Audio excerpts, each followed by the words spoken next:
Coach, coming into this final after 2 easy wins, how do you find the right balance between feeding off that confidence but also preparing mentally for an opponent of a much higher caliber? Yeah, I think we're well aware that this is a totally different game. It's a challenge for us. It's also a test to see where we are against a team that not only has been successful but also has that continuity playing multiple years together. So this is a test for us being a new team. Harald told us yesterday after the win that you had to bring your A game. What does your A game look like at that point of the season?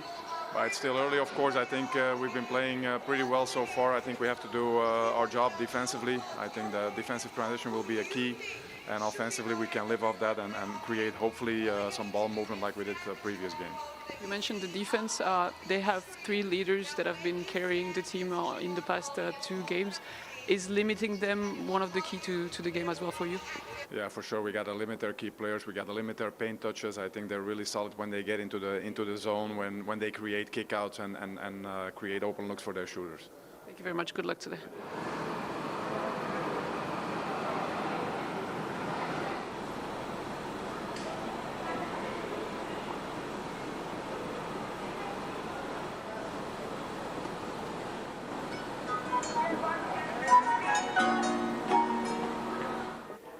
Coach, we know how important this competition is for you, for the club. You're 40 minutes away from the title. What will be your last words before your players take the court? Actually, it's a privilege to be here. It's great to be here. It's great the things that we are doing. The process to be here was so nice. We enjoyed that very much. And it was real hard for us to get here. So we got to have fun. We got to do the best that we can, and we got to leave everything on the floor. So as we finish it, I hope we will win. But the most important thing is that we leave everything on the floor as we work real hard to get here, the process, and enjoy our moment. Without a doubt, the 2 best teams face off in the final. In terms of style and rhythm, what kind of game would suit you better? Actually, they play really good basketball. I think we do play really good basketball too. We had great games in this tournament. Both teams had great games. And today we gotta play good defense as they have so many players that can shoot, as they have a good fast break. So we gotta make sure we minimize their rhythm and try to take the control of the rhythm of the game. So, as I said, we gotta put everything that we can inside the game, and we work very hard for that. Thank you very much. Good luck today. Thank you very much. Hello, everybody. Good evening and welcome to Singapore. It's the time for the final for the FIBA Intercontinental Cup between Sesi Franca Basquete and Telekom Basket's Bonn. We've already seen NBA G League Ignite beat Al Manama 80-60, and Zhejiang Golden Bulls come from behind to beat Al Ali 81-74. Now the battle for the title, and it's Telekom Basket's Bonn, last season's Basketball Champions League winners, going up against Sesi Franca Basquete, who won the Basketball Champions League Americas. What an honor, what a joy. It's time to have a lot of fun. We've been looking forward to this title game. We didn't know it was going to be these 2 teams, but I'm really happy that it is, because this is going to be a fantastic showdown. I'm Jeff Taylor, joined by Michael Roll, and I suppose we've gone back and forth, Michael, on which team we think is best, but the important thing is these 2 teams now, for them, they have a chance to win a trophy, and those types of opportunities don't come along often. Yeah, we flip-flop seemingly twice a day, every time they played. So it's only right that these 2 teams from this tournament are showing off for the #1 spot. You mentioned it, the trophies, what you can take home, the memories. Anytime you can put a trophy on the mantle in your career is a big day. No, doesn't matter that it's preseason. This is an international cup in Singapore. These guys all came a very long way. It's a big deal for them. Their friends and family are watching back home. This is going to be a beautiful game. It is, and you know, it's really hard to bet against the likes of Bonn, the way they were so impressive against Zhejiang last night, but you come up and you watch a team like Sesi Franca, and they've been consistent, maybe not quite as good as they were on opening night in their second game yet, but quality is there. And sometimes the sign of a good team is that you cannot play at your best and still win convincingly. Wow, when you can do that, it's great. I mean, if all your shots aren't falling, you might not quite be in sync, but if you can still rebound, play defense, put your physicality on the team, kind of impose your own will, like you said, that shows a good team. And both of them have done that. You know, they've played good, but they put their will on the other team and just kind of dominated the game in that sense. So we saw the G League Ignite get off the schneid today, winning the 5th place game against a team, Al Manama, that really threw a scare into them. But the Ignite, so talented, so exciting, so much fun to watch. You know, a lot of young but very promising players coming out, and a lot of fans were happy to see both of those teams today, and really the Ignite ended up winning it decisively right at the very end. But that was a great game. Followed that by, you have to say, Zhejiang Golden Bulls really dug in deep and impressed us today with that battle for 3rd place. Yeah, I'd say we weren't expecting either, actually. You know, the first game is 20-point differential in the end, but it was down to the wire. I mean, it was 3 points with 3 minutes left. Al Manama came out smoking, a lot better than what we thought. Just kind of got away from them at the very, very end. Second game, maybe the longest game in history without going to overtime. It's a lot of calls, but the Golden Bulls kind of really brought it home. Reginald Perry was phenomenal for them to get his 2nd MVP of the tournament. And also, you can see that this big-time event now has taken it to a different level. And we're getting to listen to Bani Hadir, who's performing I Did It from DJ Khaled. Bani is from the band 53A, and who composed and sang this year's Singapore National Day song. He also co-produced all the music for the National Day Parade this year. So just another nice wrinkle to this FIBA Intercontinental Cup that you and I and the fans, Mike, you don't have to dance right now. Come back to me. That we're getting to enjoy, and just kind of adds to the festivities. It's been a great setup. FIBA has really outdone themselves. This has been phenomenal. The arena is very nice. The court, I mean, as an ex-player, you always worry about the court. You know, if the hoops are going to be up to par. Everything's been fantastic. I mean, there's nobody slipping. Accommodations are great out there. I was worried about that in some random tournaments like this, but yeah, FIBA has done their part and then exceeded it. Well, I mean, FIBA really does put itself out there to make sure that events are done first class, and it's been a real joy to be. Of all places, Singapore. I can't speak highly enough of this place. I mean, if it's it should be a bucket list item for everybody to come here to this part of the world, but especially to come to Singapore. So Telekom Basket's Bonn had that incredible run last season and won the Basketball Champions League, and it still sends shivers down my spine, makes the hair on the back of my stand-up, whatever, on the back of my neck stand up, whatever you want to say. It was unbelievable. Also because of the fans. You could see how much it meant to the fans because they had so many that traveled to support them in Malaga, and it was quite an emotional experience. All of those players, the coaches have gone. This is a new Telekom Baskets team. And I really genuinely believe that these players and this coaching staff, the way they have gotten together, and also management, they put together a team already that they know that their fans are going to be proud of. So I'm expecting a huge season once again from Bonn, both on the European front and on the German front.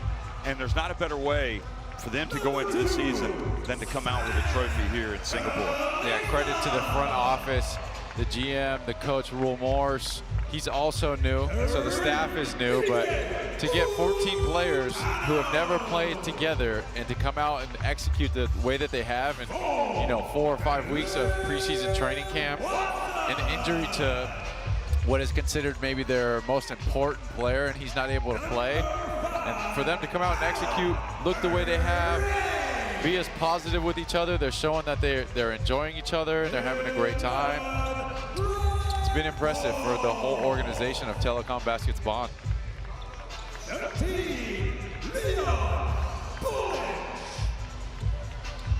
So this is Sunday night in Singapore. An amazing venue for sports, amazing city for sports. Telekom Basket's Bonn, again, looking to continue what has been a magical 2023. And you know it's a good team when at the end of every game that they play and win, there were at least the two that we've watched, it's very difficult to choose an MVP because they've had several candidates each time. And there's a selfless quality. It feels like it's been passed down from last season to this season. It's really an interesting club to follow. So it's been exciting, much like Sesi Franca, and we're going to see the team from the Mecca of Brazilian basketball coming out. Here they are. They won the Basketball Champions League Americas last season. And from the get-go here, with the fans that they've brought and with the players, you can see the way that they go about their business on the court. The fact that Jorginho is one of their best players.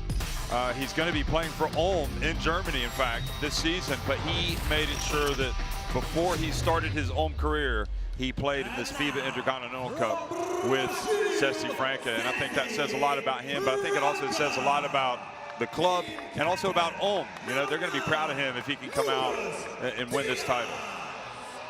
Yeah, you're always going to improve in games, more so in the practice. I mean, I know for Ulm's sake, they want camaraderie and cohesiveness, but like you mentioned, it's a classy move by them allowing Jorginho to get out here and play. You could just see when he plays, you know, what this club means to him. It's in his heart. You know, he's dominated the game with the BCL Americas over there. These guys together, they seem like a family. The coach, you know, is preaching that to them. They share the ball, they play hard. I'm a fan of Sesi Franca. I'm gonna ask for the jersey. Well, that doesn't surprise me. You've been asking for a lot of things here, Michael. You've been getting them too, so if you don't ask, you're not going to receive. And I think, you know, all credit to you. You got to be bold in life.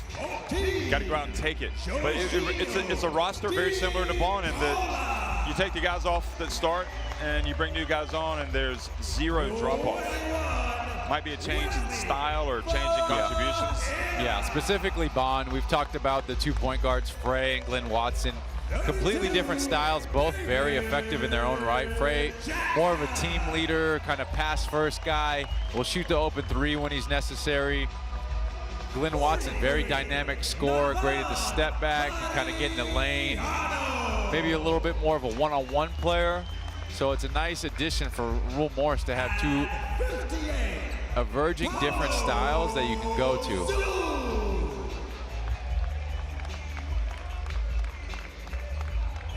So just a terrific occasion here in Singapore. It's the first time that the FIBA Intercontinental Cup has been held in Asia. It's the first time we've seen an African team, Al Ahly, win a game, which they did on opening night against the G League Ignite. It's the first time that we've seen China have a Chinese team in this competition. They have finished third, so they've won 2 of their 3 games. So that's a great, I think, sign for Chinese basketball. And this competition, this FIBA Intercontinental Cup, is only going to get bigger and better. And it's just fun being here right at the start. Antonio Conde, Amy Bonner, and Scott Becker, the referees tonight. Bonner on the left from the USA, Conde, the crew chief from Spain in the middle, and Becker from Australia on the right. So we saw that Amy Bonner was mic'd up for the last game, and that was really fun watching and listening to her. Sam Grisel, Ike Udono, Harold Frey, Brian Fobbs, and Christian Singfelter in the starting 5 for this Telekom Basket's Bonn team, with Blunt, Savion Flagg, Glenn Watson, Leon Bulic, Pape, Noah Kirkwood, Turudic, all coming off the bench for Royal Moors. I should say that Bonner, you could hear her comments in the social media from the FIBA Intercontinental Cup. There's Royal Moors, your former teammate at Antwerp, former Belgium international guard, now coaching, and he's been in Germany before, he's coached in Germany before, and he was a natural appointment to, I think, replace Thomas Isolo who was the coach last season when they had that incredible run to win the Basketball Champions League. Yeah, Rule, phenomenal coach. He was a coach as a player, a point guard. Marcio Santos, Jonathan Luz, Lucas Diaz, Jorginho, David Jackson in the starting five. I'll let you finish that thought in a second. Alexei Borges, Scala, Alevi, Wesley Ferreira, and Mariano and Zhu coming off the bench. But yeah, so Rule Moores, again, as you look at Helenio Rubens as well, you can see, man, that guy coaches for 40 minutes. This guy, he desperately wants this trophy, and he has transferred his desires to the players. Not that he really needed to, but you can see that they're just as hungry as he is. So Rule Moores, you played with him, the coach of Bonn? Yeah, so as a player, you know, you could see that he was a second coach on the floor. As a point guard, directing everybody, make sure everybody's in the right spot. Team guy, and he's stressing that with his players now. And then speaking to him before this tournament started, this whole situation, you know, all these new players, he wasn't sure who's going to be the go-to alpha man at the end of a game or in a certain situation. So in that sense, they're waiting for somebody to step up. They've been playing so well as a team that it hasn't really emerged yet. So to be determined in that aspect.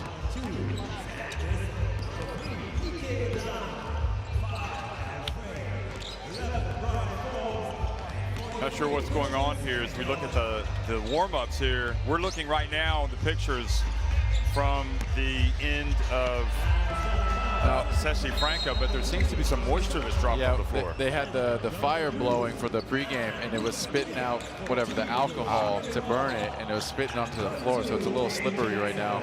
Just want to make sure that they mop that up so there's no issues regarding slippage. They might have to get a wet rag and soap out. Yeah, absolutely.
Well, we're here at the FIBA Intercontinental Cup 2023 final between Telekom Basquete Bonn and Sesi Franca. So it's Germany against Brazil. And what a week it's been here in this amazing country. Really enjoyed the whole experience. You know, the Singapore Indoor Stadium, Mike, has been the venue for Asia's first FIBA Intercontinental Cup. And but it's hosted other huge events, from tennis to badminton to esports.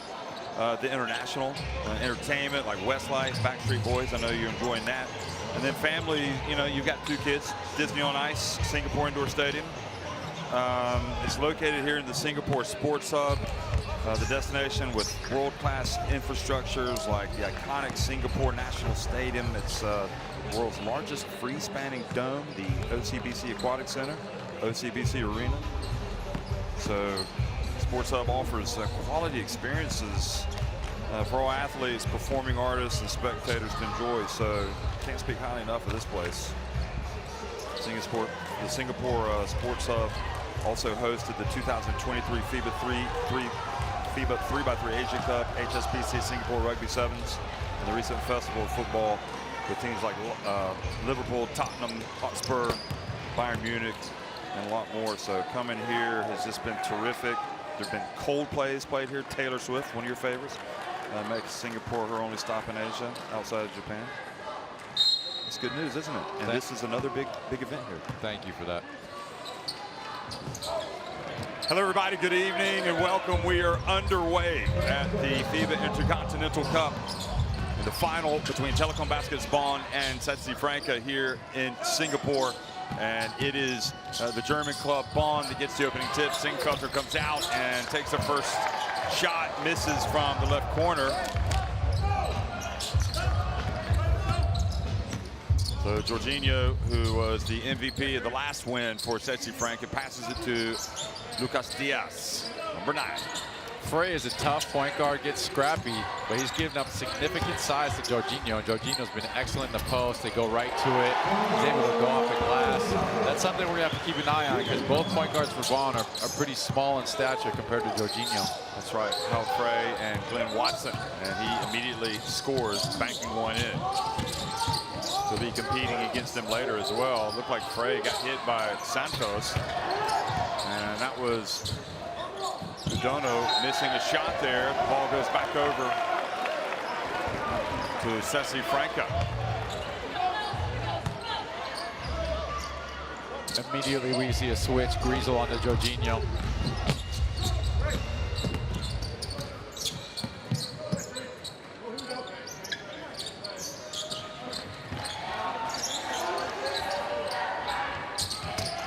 There's Griesel coming up and getting the steal.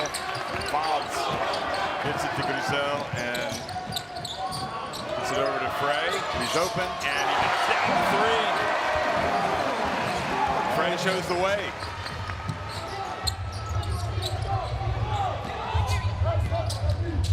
Frey from Norway. Jorginho splits the defense. David Jackson from the right corner. How good has he been in this Intercontinental Cup? Yeah, both games are excellent. He's just been on fire the whole time.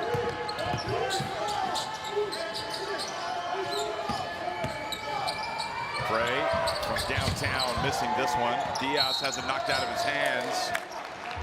Yeah, he really has, Jorginho, been on fire.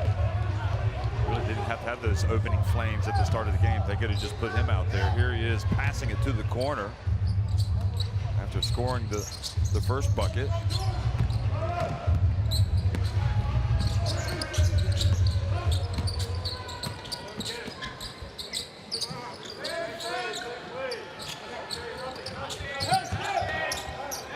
Jorginho goes baseline, gets inside. Look at that, the offensive rebound put back by Marcio Santos.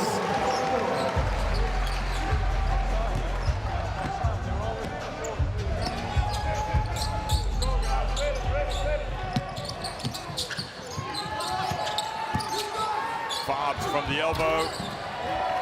Good contest right there by Lucas Diaz. They don't look entirely comfortable shooting the basketball right now, but Sesi Franca does. They go down and add to their lead.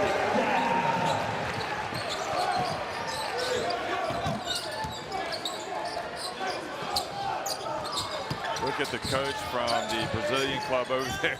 He is not sitting still, is he? Rubens. He's the 6th defender out there. Oh, nice pass, but met inside Singfelter as he was going for the bucket.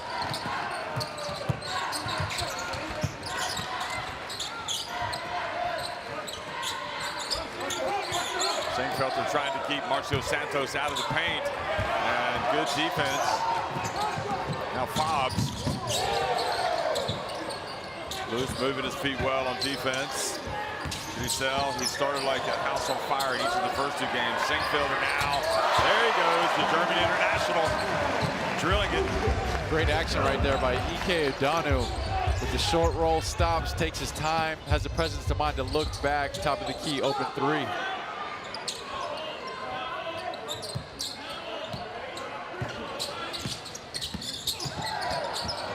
Jorginho, guarded by Griesel.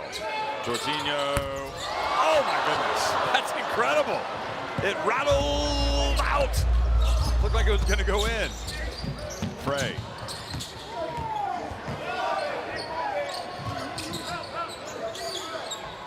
Jorginho just looks like he's going to win against all of his matchups.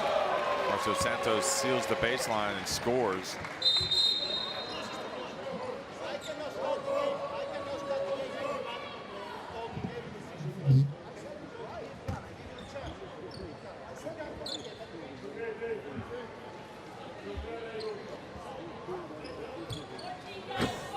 Boy, who would want to be a referee? That's all I can say.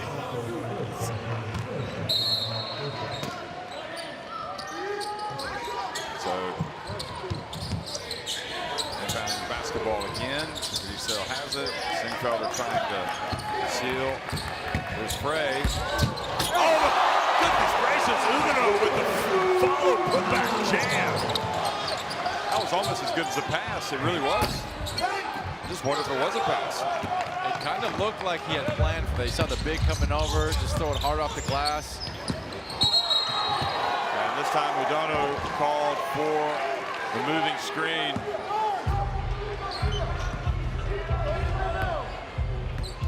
Look at this again. Is this a pass? No, he tried to score that actually. So he's lucky that he missed it badly enough that it didn't hit the rim. Yeah.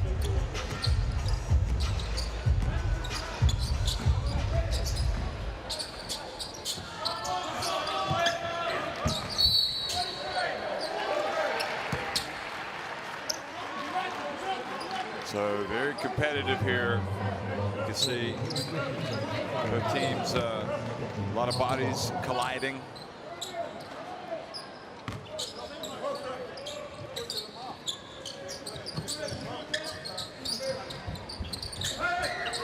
Three-point attempt. Marcio Santos gets a little bit of love from the rim.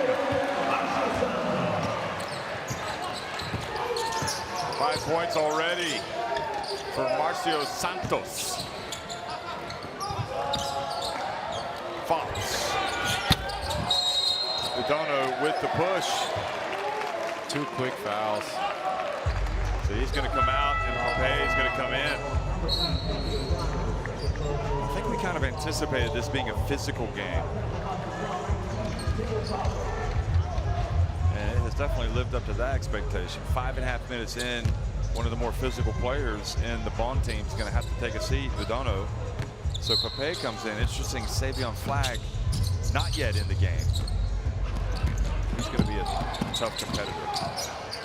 Boy, look at that matchup, Vassell and Jorginho. That's an interesting one.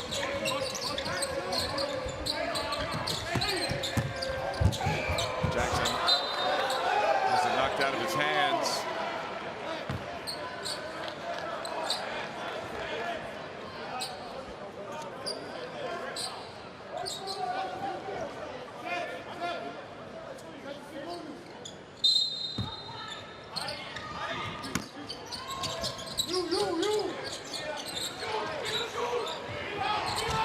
Three-pointer is good from Lucas Diaz. The coaching staff for That was a 2, in fact. Yeah, was just yelling, he's going to shoot, he's going to shoot. Sure enough, he just kept jabbing him until he got enough space. Frey, short jumper. And then a little bit of confusion. Oh, boy. Must have reached in. I thought that was just thrown out of bounds. Bonn don't look as comfortable shooting it, do they? Not pulling the strings, so to speak. Yeah, I think it's part of Sesi Franca's pressure. Maybe they're in their head.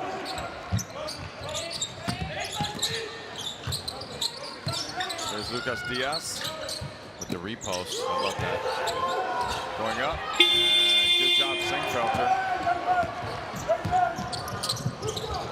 And to Pape. Oh, and he turns and David Jackson just takes it right away. Lucas Diaz for 3.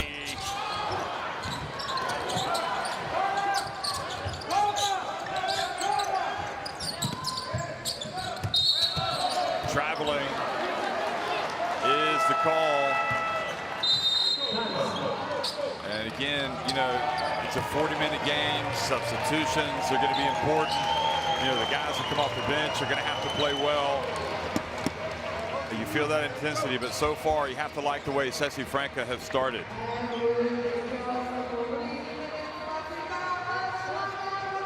very soft. We give them exactly what they want. Diaz, he doesn't want to put the ball on the floor. It's not enough to be there. Wall him up. Make him put it on the floor. We don't move our body and we don't move the ball. We want to fix it every time after the first action. We need multiple pick and rolls. Okay, we go one time to see how they guard it. Noah, you're here. Bill. Glenn. Chris. Save it in the corner. Okay, one time. Let's see how they go.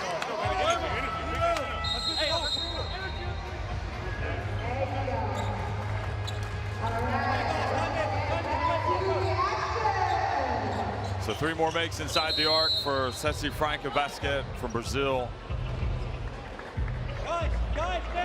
Singfeldt are being asked to do a lot of guarding against those bigs, isn't he? Yeah, seems to be a little bit outmatched in the height department, but he's a bruiser. You know, he's getting active. He's putting his body on the line. He's strong. You can see it. So whatever he gives up in height, I think he's a dog down there trying to fight. I think it's a real compliment to him that he's in that lineup guarding those bigs. So Glenn Watson in the game. Look at the bounce pass. Adds a little bit of pizzazz to the attack. Little zip. Noah Kirkwood also in the game now, as is Savion Flagg.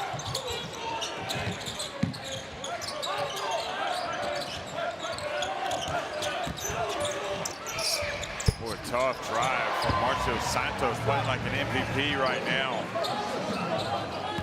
Just cleared space out of nothing. Like, just strong, get out of my way. Got the 3 ball to bounce in, and he's just clearing space for the layup.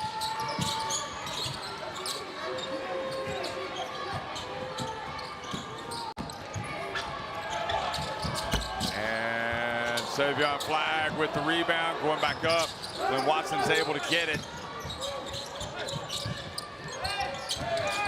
Here goes Noah Kirkwood. And the foul before the shot.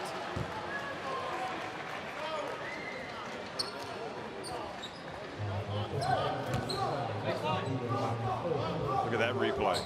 Bounce pass. That was pretty. On a platter.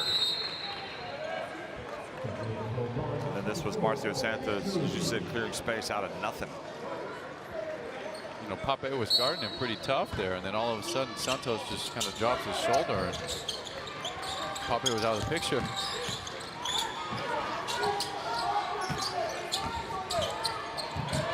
How about Watson skimming the net, or grazing the net?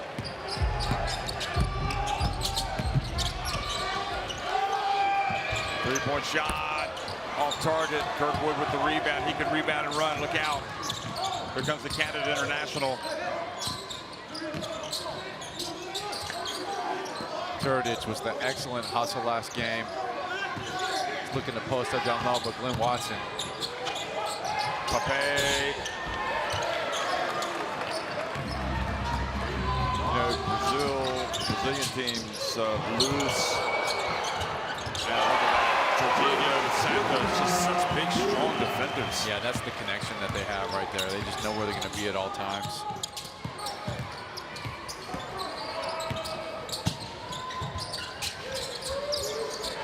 Pape this time hits the 3. That'll boost his confidence. He's got 5 points.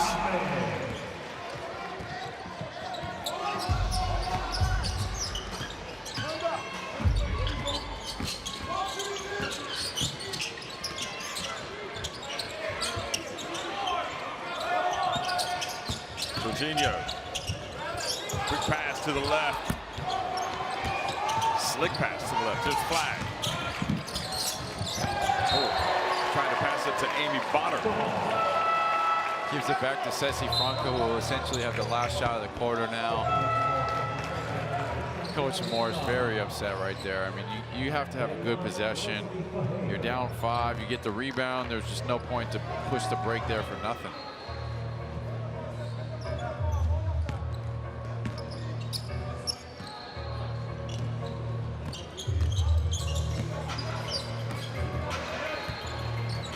So final seconds ticking off the clock here at the end of the first quarter, and you just love watching when Jorginho has the basketball. He just looks imperious out there. Here he goes. Steps back while he misses that. It's a block. Good block. And maybe this Bonn team is starting to get the grips with him a little bit. He's only got 2 points. He's 1 of 3 from the floor. He's going to sit down. Yeah, he had that first bucket of the game in the post. Yeah, he banked it in, didn't he? Yeah. Oh, wow, they allowed the pass to midcourt. Pape for 3. Oh, almost. That was from the logo. So this game is as good, as hot as we anticipated. Sesi Franca Basket leading at 18-13 over Telekom Basket's Bonn at the end of 1.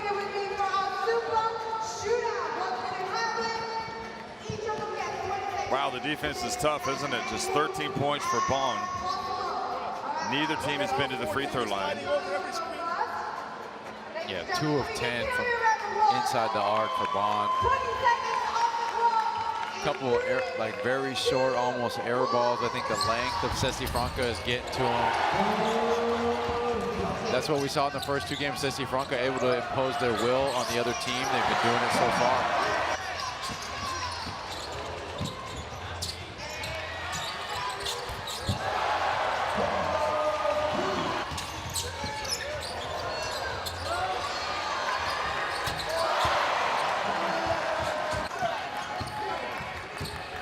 But I think both teams knew beforehand how difficult this game was but so far it just feels like Franca have coped with that pressure a little bit better, or maybe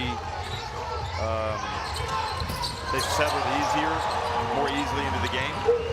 Yeah, a few mental mistakes. You know, in the timeout, you heard Coach Rule Morris saying, "Can't let Lucas Diaz just kind of wait for you to back up, and then he's just going to shoot." Jorginho took advantage the first play of the game, the size advantage over Frey. Idano with the 2 quick fouls. You know, he had the nice putback slam, but after that, 2 not so smart fouls. You wouldn't expect that from him. Marcio Santos has been a real beast down low. Yeah, he's a big body. Wesley Ferreira is going to check into the game now. Also, Alexei Borges comes in. So Jorginho sits down, Marcio Santos is out, and Scala comes into the game as well.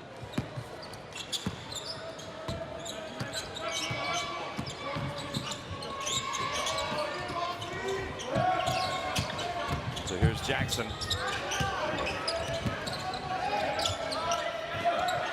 Jonathan Lewis is also out of the game. And the pass knocked away, picked up by Glenn Watson, who wants to get it up quickly. And he's fouled by Alexei Borges. So it's Flag, Watson, Pape, Kirkwood, and Turudic on the court right now for Bonn. Glenn Watson showing he's probably the fastest guy in the court with that breakaway speed.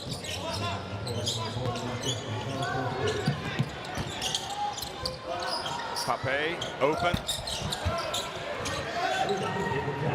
Being aggressive. And it's Borges, Scala, Ferreira. As I mentioned, along with Lucas Diaz still out there. And the whistle blows and David Jackson.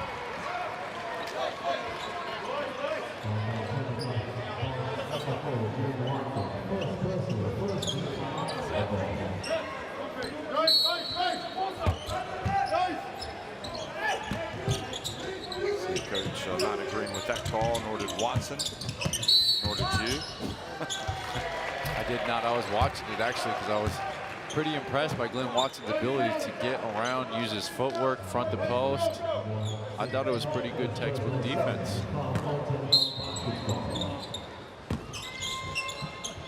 On with 2 fouls here at the start of the quarter. Jackson gets inside and gives it a drop.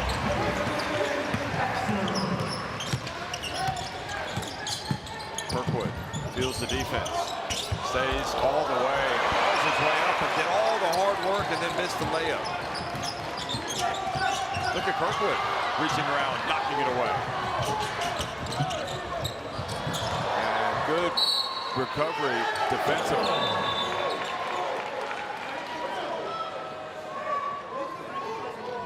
Ball deflected out of bounds.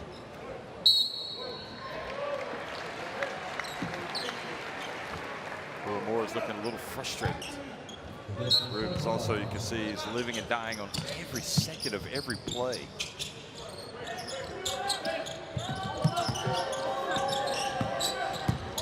There's Watson.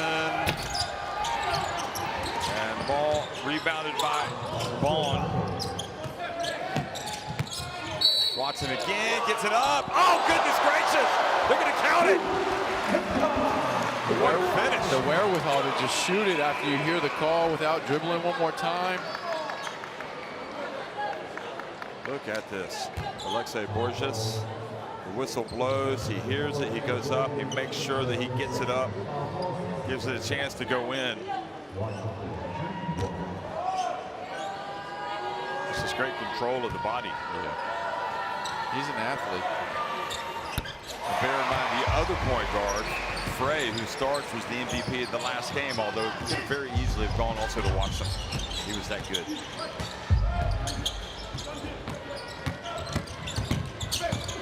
Borges is tough behind the back pass, but he goes straight to Watson.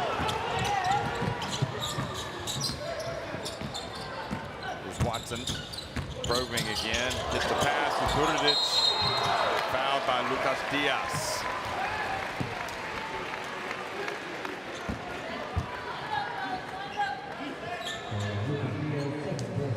Watch this again.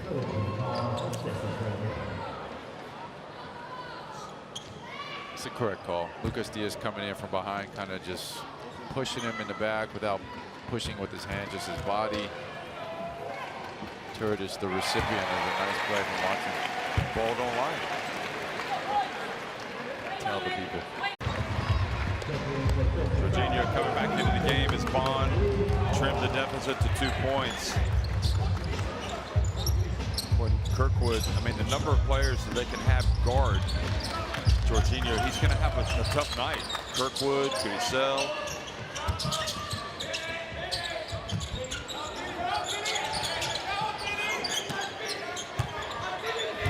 Lucas Diaz backing his way down low, goes up. That's a quality finish. He's so good down low. I don't know why he doesn't go down more often. That was just way too easy. Oh, look at Kirkwood. Goodness gracious. Saving his best for the final, it appears. And with that, he has pulled Bonn back to within 2.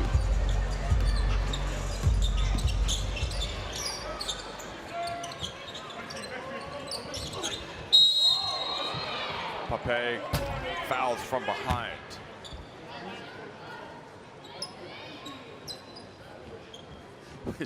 We saw the strength coach get a technical foul for Al Manama earlier today. And now the strength coach from Bonn has been told to sit down, it appears. There's one member of the staff down there.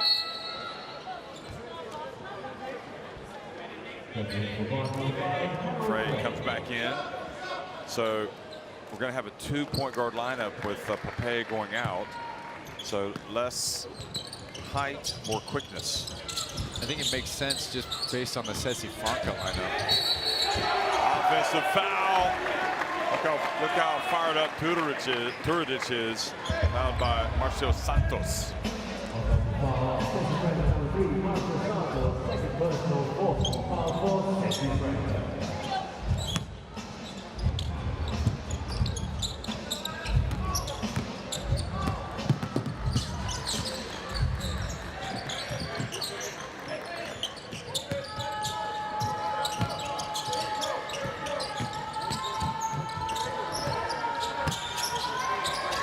Watson, short.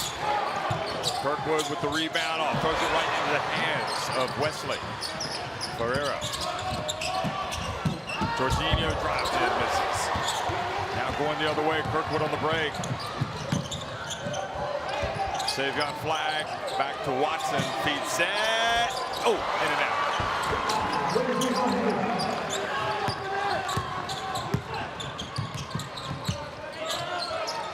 Good job, Turudic.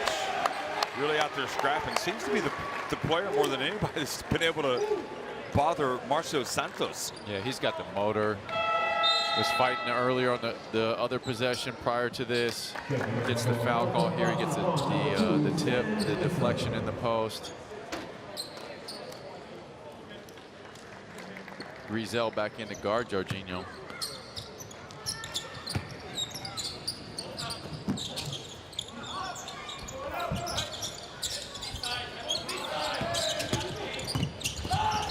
Good work from Frey.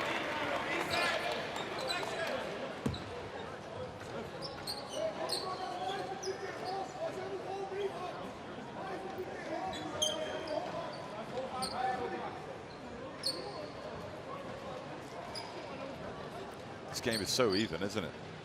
It felt like Franca had the upper hand early, but now Bonn have battled back. Yeah, this unit for Bonn has been scrappy. So back in the game now.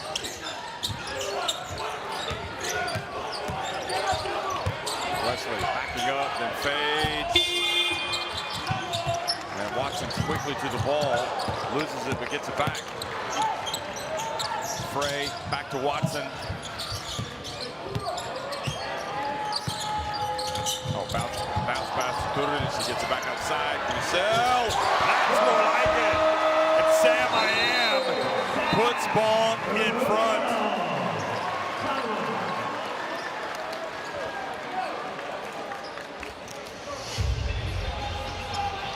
Boy, Turudic is playing great. And Grissel, he has been shooting lights out in this tournament. Excellent pass in the short roll by Turudic. Let's listen in. Create closeout situations. You have to know against that coverage, it's difficult to get and attack the paint. So we got to move the ball and create closeouts, and then attack and get into the paint. We need paint touches. Whoever is guarded by 6, we read the matchup. We want him in the ball screen deep. Fecha e fecha. Nós vamos fazer uma saída pro meio. Então nós vamos fazer do lado de cá. Jogou, desce. Jorge. Aqui nós estamos com essa. Jorge volta o Márcio. E aí o Márcio desce. Faz saída do pano. Se não deu, cai na bola. Cai na bola.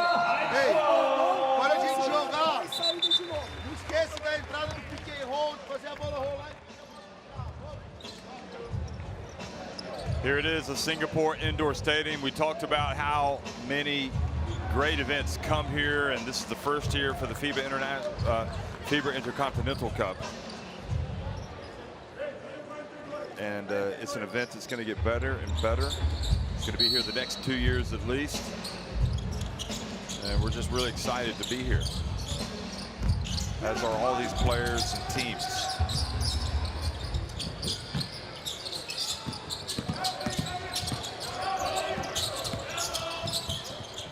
Scala stepped out of bounds, so that's not going to count.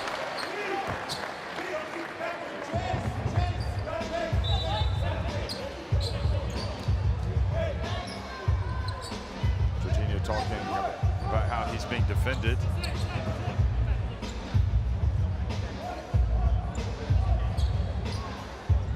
It's always good to end with a handshake and a smile. Try to butter up the referee.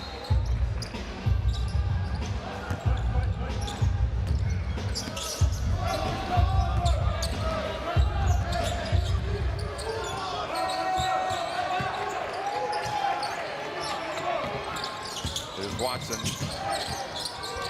Puts it up just inside the top of the key and nails it. So that's a 2. There's that dynamic scoring from him. You know, when you get right down to it, there's nothing quite like having somebody that you can turn to for points. And he's able to create his own shot. Traveling on Scala. Now the momentum with Bonn.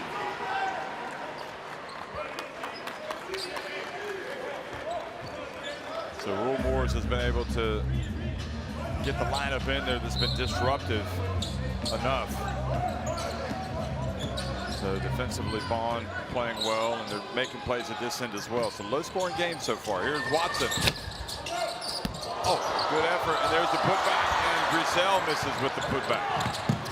Wow, right at the rim. Loose, drives, hands it off to Wesley. Marcio Santos takes it deep. He misses down low. Now the pass up ahead to Turadic. He's great on those long passes, isn't he? Yeah, very difficult for a big to do that. Frey, oh, rattles out.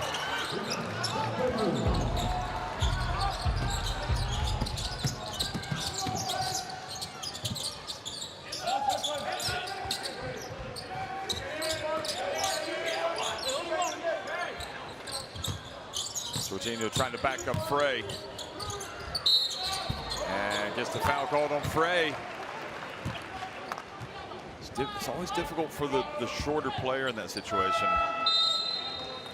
Well, we saw Pargo defend pretty well playing for the Ignite. Yeah, Pargo's probably got about 35, 40 pounds on Frey. So Turadic goes out, just been outstanding. And Singfelder comes back in.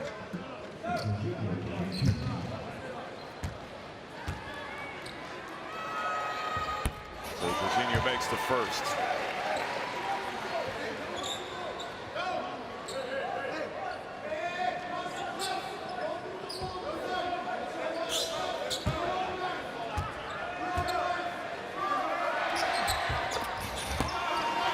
And the second cuts it back to a 1-point deficit.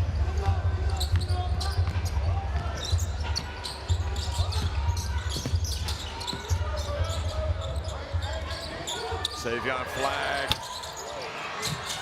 And I find it really interesting. The Bonn shooters are not hitting shots that they've been hitting in this tournament. It feels like they're pressing a little bit. Yeah, but even now. Oh, David Jackson, he misses even. He's not been missing that shot. Wesley commits the foul. Not smart. Puts him right to the line. He thought they had team fouls to give. Pretty big mistake right there by Wesley, especially to send a good free throw shooter in Frey.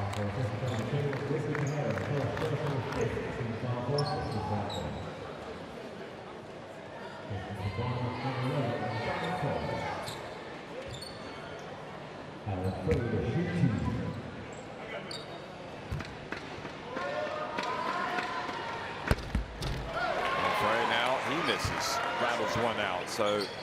So far, it's definitely a low-scoring game, and it just feels kind of like offensively these guys are tight.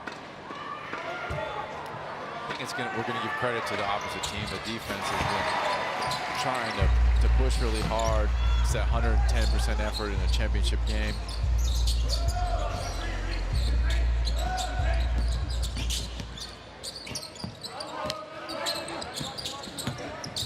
Oh, great read by Flag. Threw the ball back into the middle of the court because he was about to step out of bounds. Although I think probably had more space over there to keep the ball than maybe he realized. Oh.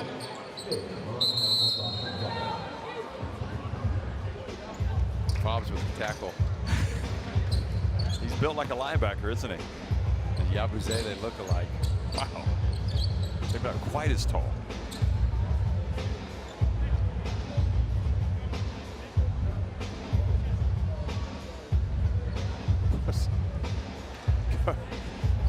They must have spotted some blood on the floor because the referee has just gone up to all the players in the Brazilian team, Sesi Franca.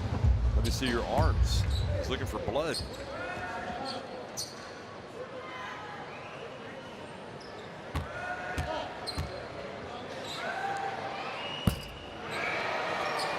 Jackson with the miss at the line. So everybody's a little bit off a little bit with their shot, whether it's an open play or at the free throw line.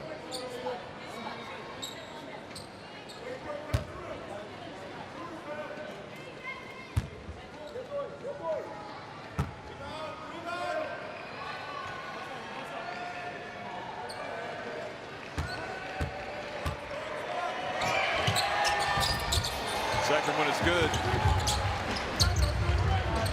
Well, we saw a European team beat a Brazilian team last year, and Lenovo Tenerife hosted the FIBA Intercontinental Cup. In fact, it was earlier this year. It was last season. They beat Sao Paulo.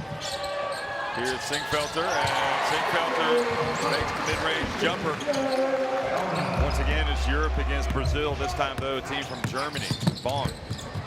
And they have the lead. A foul on Luz.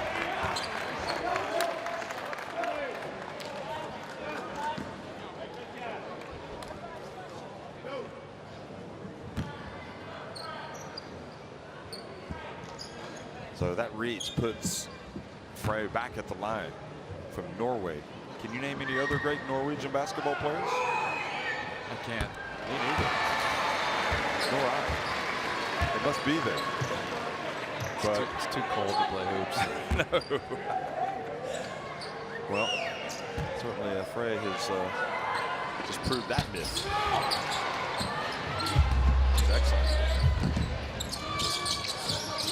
He's got some people back home watching this game. They'd be proud of his play. He's been excellent. Loose from the right. That was a big time shot.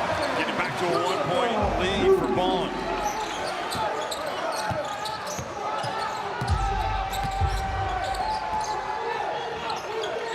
People in Germany watching this game on Magenta Sport. Oh, to have them on board. Here we go. And oh, the block. Great job by Marcio, and the ball goes back over to Sesi Franca, who can now reclaim the lead. Look at this defense. Every time Santos makes a good play, he's just screaming towards the bench, trying to get the hype.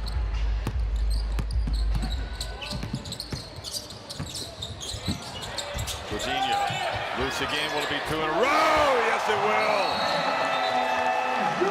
And that is experience. One Brazil international to another. And look at those Brazil fans. And I have to say, those have been the best fans at this event. They have been there from start to finish, cheering wildly.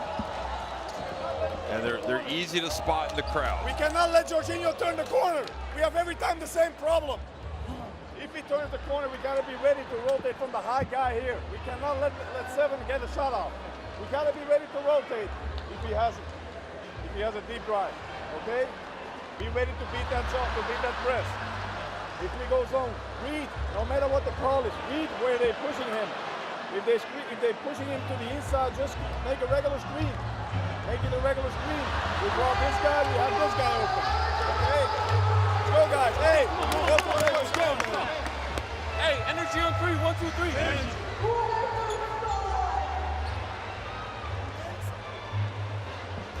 So not a lot of fast breaks here, but look at that bench points. Telekom Basket Spawn, 14 bench points. 0 bench points from Sesi Franca Basket. And there are good players on that bench from Sesi Franca. Edu Marilia is coming into the game for the first time. Of course, Wesley Ferreira is a good bench player. Scala had that 3, but he stepped out of bounds, so. So there's Wesley. You're looking at him right now. But how big were those shots from Luz, who I'm not going to say he's anonymous, but probably doesn't get some of the hype that some of his teammates get, but he's just as important. Yeah, they were pretty stalled, looking dead in the water there for a second, so the 2-pointer 3 is big. Frey works his way in, battle for the rebound. Look at Wesley Ferreira come up with the basketball and the reach and the foul called on Frey. Is that number 3? Nope, that's number 2.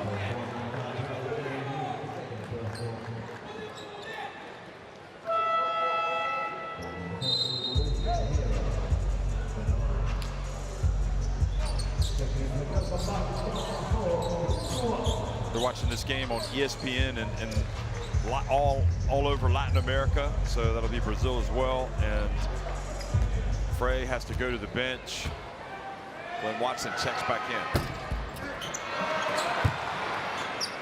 Still 0 bench points. It's incredible, isn't it? What's going on?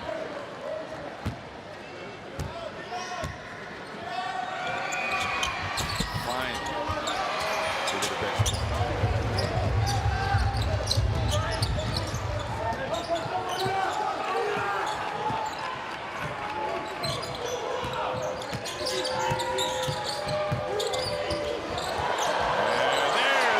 Down low, and Singfelder makes it work. The workhorse.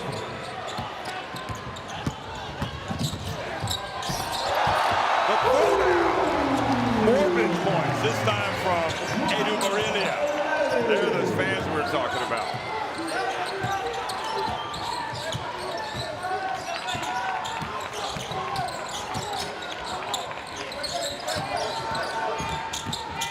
Bobs. What a drive that is. Tremendous. And look at those fans, they're loving it. They loved it. Fans were flexing on them.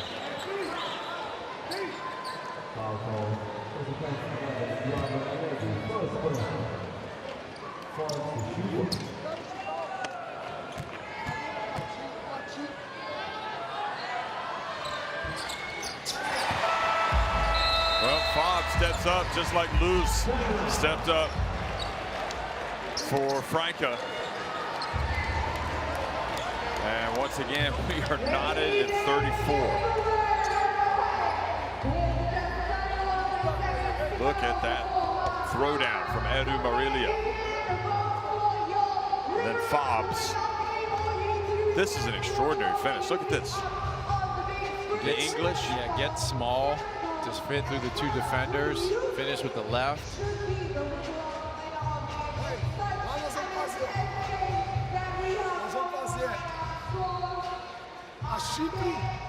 A Chipre mão a mão, só que eu quero que o 4, a hora que o 4 vir, ele vem no 5, eu quero que ele faça isso aqui, ó. Vai ser o Wesley, ele entra e volta. Ele vai fazer, nós vamos jogar de frente para 2 homens e o Wesley vai rolar. Esse cara, Jonathan Dente, roda nas costas para ter o chute. I'm trying.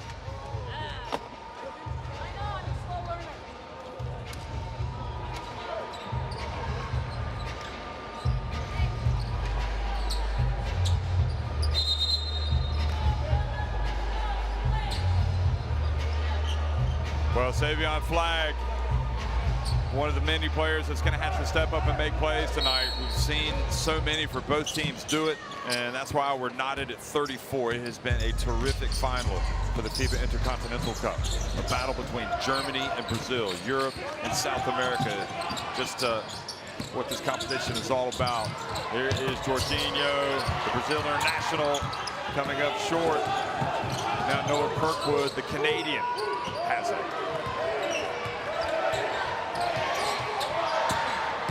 Kirkwood stops. Oh, a charge has been called.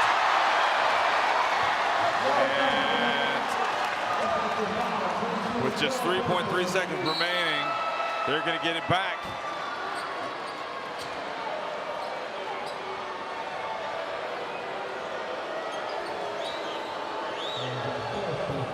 So Kirkwood asking just for clarification for the call.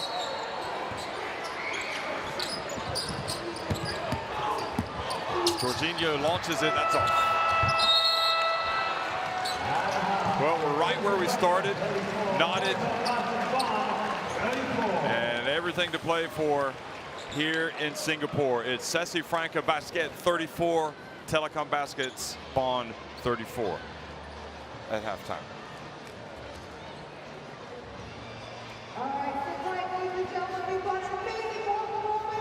Both teams with 4 3-pointers. One more make inside the arc for Franca.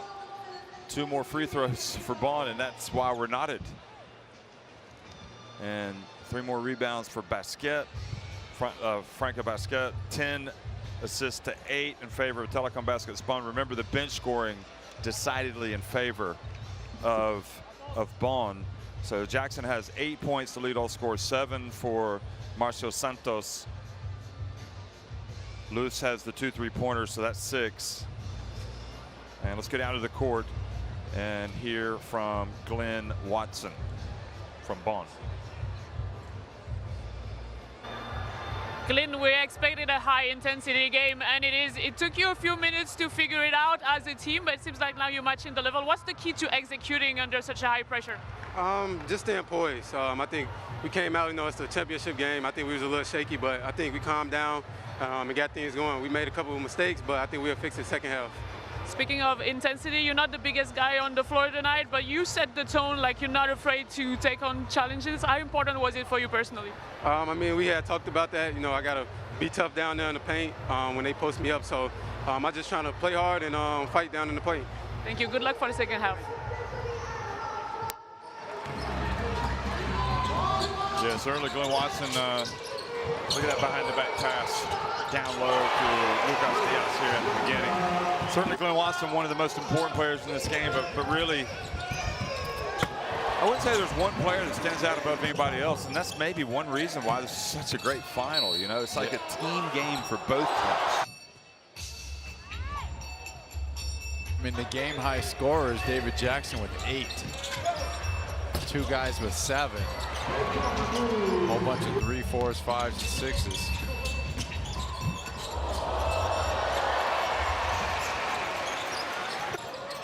Noah Cookwood, certainly impressive. Kudrdic was really terrific with his minutes. Marcelo once again showing that terrific shooting. He's been one of the guys that's had to guard down low. Singfelter has been great. I don't really have any problems with any players for any of these teams, but the one thing I would say is Edu Aurelia comes off the bench and scores. It does seem like they've been a little bit tight. That's the best way to put it. They're not scared, they're just tight because the stakes are so high.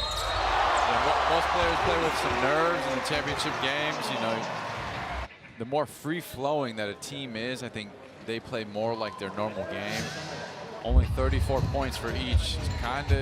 That alone just shows that they're not as loose as normal. We're at halftime. It's 34-34 between Telekom Basquete Bonn and Sesi Franca Basket.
44-34.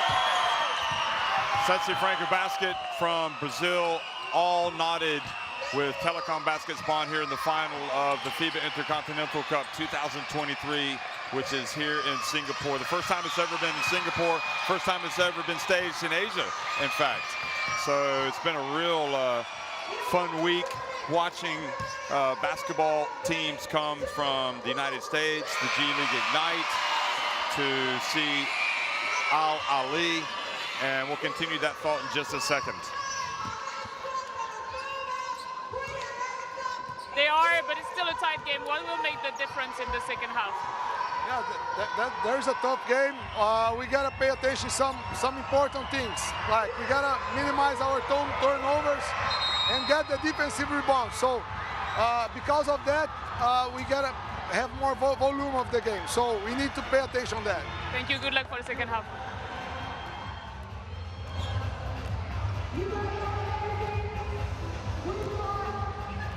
So just to continue that thought, it's been a great event. We've had Al Ali from Egypt. We've had Al Manama from Asia, from West Asia, the West Asia Super League winners from Bahrain. We've had the G League Ignite from the United States. We've had Sesi Franca Basket here in the final. They're from Brazil. Telekom Basket's Bonn from Germany. And Beijing Golden Bulls from China. Of course, Sesi Franca won the Basketball Champions League Americas last year, and Telekom Basket's Bonn won the Basketball Champions League, which is Europe's the European competition. And Beijing Golden Bulls, they were finalists in the CBA last year. So Al Ali were the BAL winners. So they won a game in this FIBA Intercontinental Cup, and it's just been a terrific competition. But without a doubt, it's kind of come down to this: the best game, we've saved the best for last. It's been the best day by far. We've had two really good games so far. This one all knotted up at halftime. Two very good teams showing a little tightness. I think that has to do with their counterpart, you know, playing so hard. Maybe a little bit of nerves for the championship game. Pretty excited for this second half. We're seeing Ike Udonu back out there after picking up the 2 quick fouls. It's only been a game high of 8. Everybody's sharing the responsibility. Yeah, the biggest lead in the game. 8 points, you're right. That was for Sesi Franca, but Bonn by 4. And right now it's tied. So Frey, who has a couple of fouls himself, bounce past Udonu, picks it up and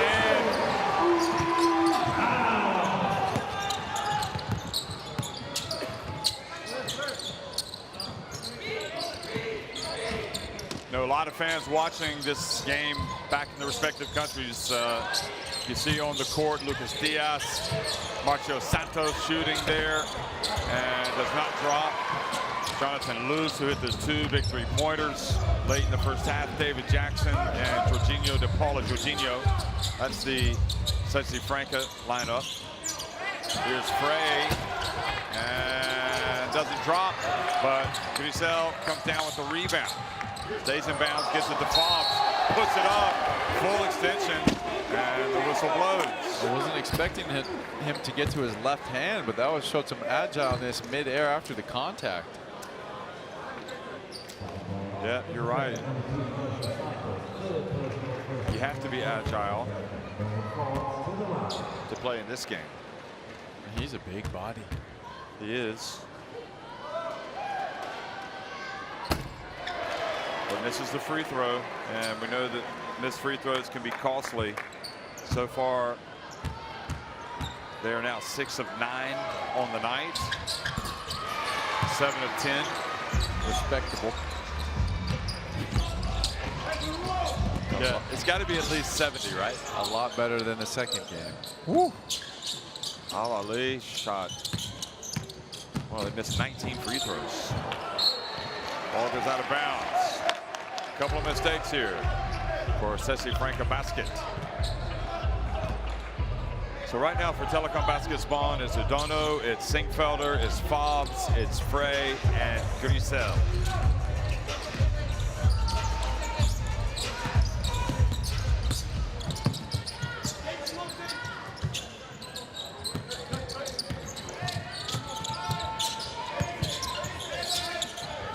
Roussel. Don't really see bad shots being taken, do you? Here's Fox. Hands it off, and Udano not able to collect it. It was a tough ask.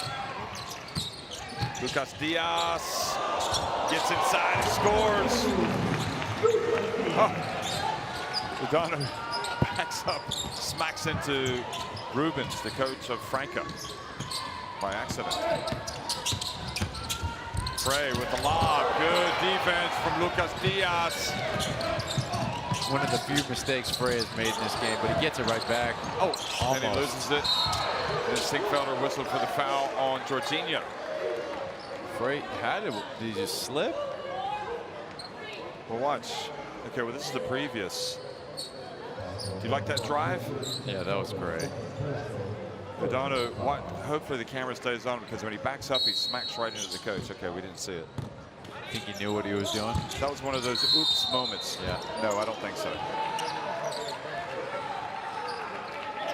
Well, nice response here for Sesi Franca.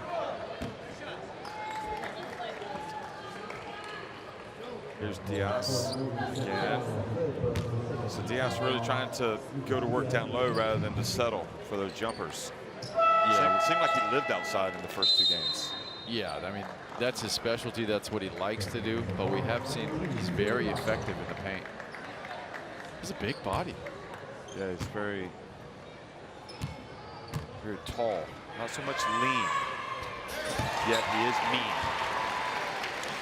Not so much lean. So what are you saying? He's got a lot of weight? No, I'm not saying either. I'm just saying he's middle. Okay. He's a fighting machine, though. We know that. Oh, are they going to count? No, they're just going to say it's 1. And the coach appealing for a basket. They could challenge.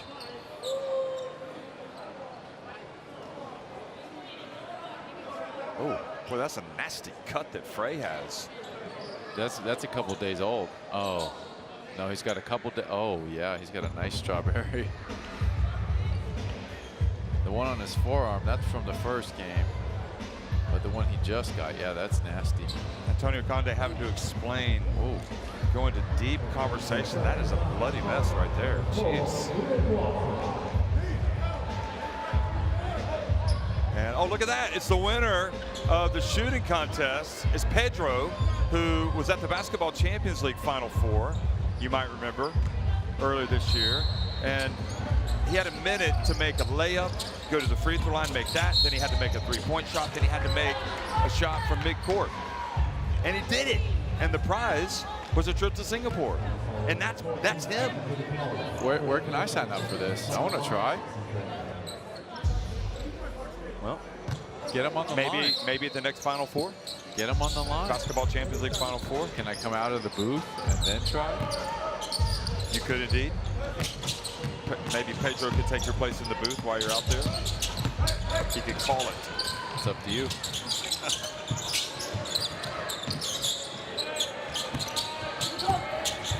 Here's the drive, Fobbs. And Roussel puts it up and in. Roussel hasn't had many chances and opportunities to shoot today, but he's been very efficient. They're playing good defense on Jorginho. For the rookie, he's been great this tournament. Look at Pape guarding Lucas Diaz. Oh, that's quality. Cometh the hour, cometh the captain. Good defense, just better offense. That was Ewing-esque, wasn't it? Oh, bounce pass stolen by Lucas Diaz.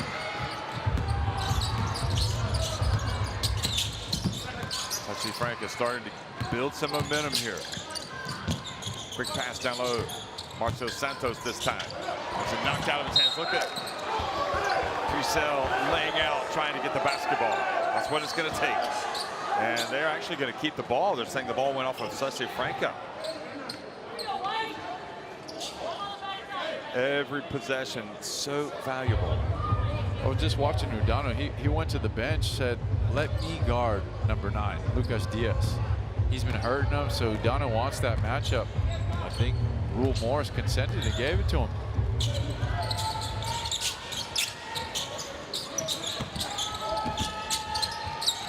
Glenn Watson back in the game because of the injury suffered by Frey, or the cut, the open wound.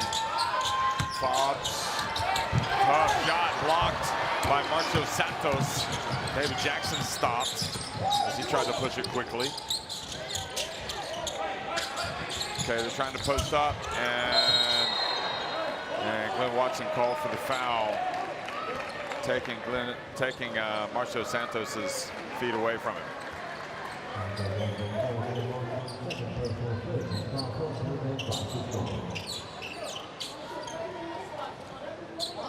40-39. I mean, one intense battle. What I love about this one, don't get me wrong, I love Tenerife, which hosted last year, and Cairo. I love the fact that it's at a neutral venue. Yeah, I like that too. No home court advantage. Everybody's got the equal chance. The Tenerife people are great, but here is Glenn Watson, foul! While shooting the three-pointer.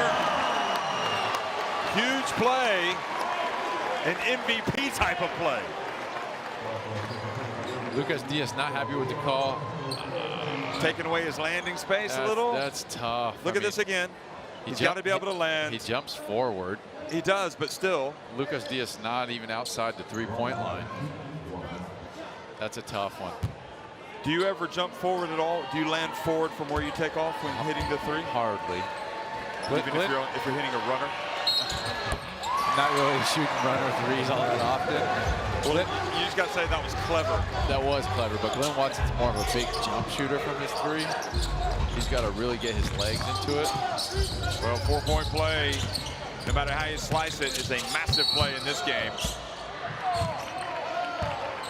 And now Lewis is going to help up his Brazilian teammate. Most of them are Brazilians, in fact, in this outfit. Not like Bonn. He's got a good mixture in the Bonn team. I think it's only David Jackson. No, David Jackson is Scala. Argentinian? Yeah. Good pass. Oh, pump fake. Oh, that is big time. Santos, terrific. And he's so strong, he can afford to wait, pump fake, and then go up. And you can see, again, that section of Brazilian fans having the time of their lives. And the way Marcio Santos has played, he's been very MVP-esque, to be honest. Yeah, he's been great for them offensive rebounds there. Gets the and one. He had the three to start the game. So he gets the three-point play.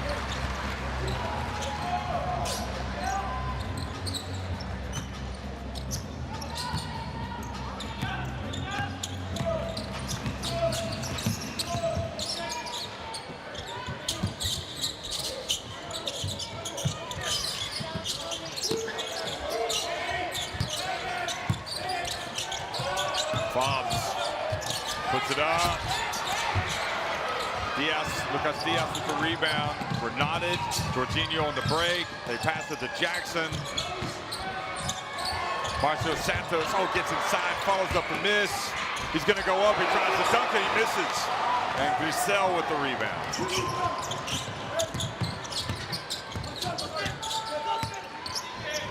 Oh, Watson dribbles it off of Ike Odonu's foot.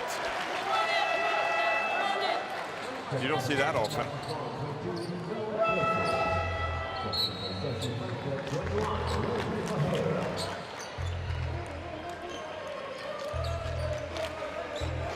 Wow, Marcio Santos goes out. Probably doesn't want to go out. He's upset with himself because he didn't get that dunk. So Wesley Ferreira back in. We haven't heard David Jackson's name in a minute. He tends to come out emerging games. I'm not sure if it'll be as easily in this game, but here he is right on cue. Now up to 10. 3 players double figures for Sesi Franca.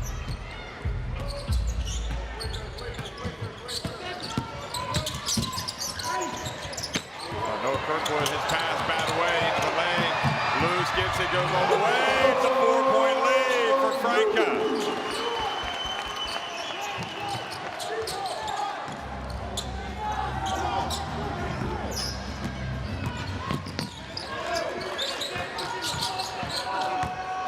Cell turns, puts up a bank shot, misses. This game's the momentum swing to Franca.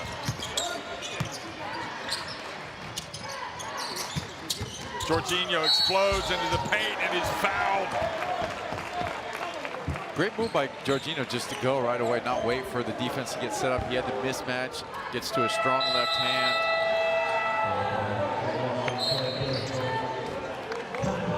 Timeout called by Bonn. They're now on the back foot. 47-43 in favor of Sesi Franca. Still a long way to go, but let's go down to the bench and listen. Little things. Get them right. Let's go, man, come on.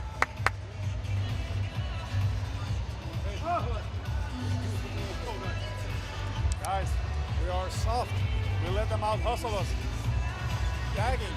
You don't have to beat him, you have to beat his back, then you have to rebound him. And you reject him to put him up. Yeah, but try to get back on his high side when the shot goes up. Try to get back on his high side. No matter the defense. Execute out of that. Be dynamic, Bennett. Be dynamic. We need some rhythm. Okay, read the defense. Hey, let's go. Hey, execute on 3. 1, 2, 3. Let's move that ball.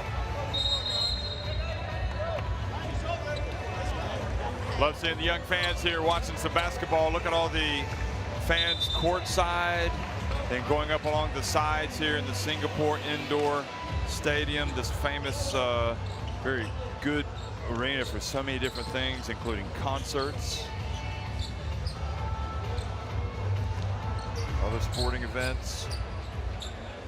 Part of the Singapore Sports Hub.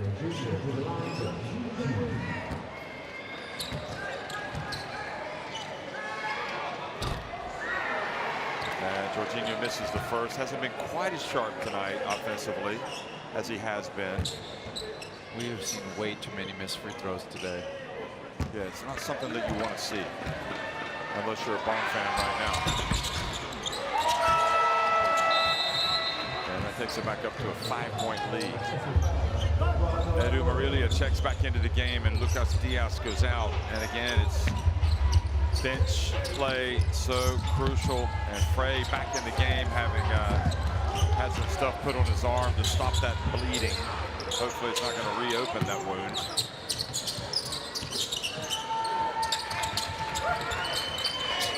Cell. Back to Kirkwood. Kirkwood goes up. That is a strong move. That's what we call a go catch. Catches the ball on the run, so the defense doesn't have time to get in front of him. High level play. I like Kirkwood because he can finish with both hands. Did you notice that? Yeah. I mean, he's super skilled. Rebound and run, transition pick and roll. There with the go catch. Well, the go catch is good when it's go time. Ball batted out of bounds.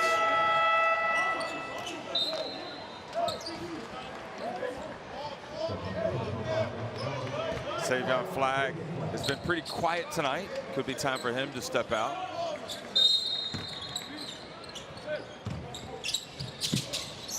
Oh, ball gets away, and Bonn able to get it. Kirkwood, so a break for Bonn. Sloppy play for Franca. Frey decides to launch it. He's been out too long. He wants to contribute.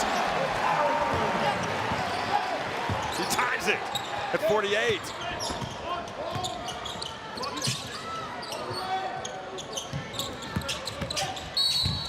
The drive.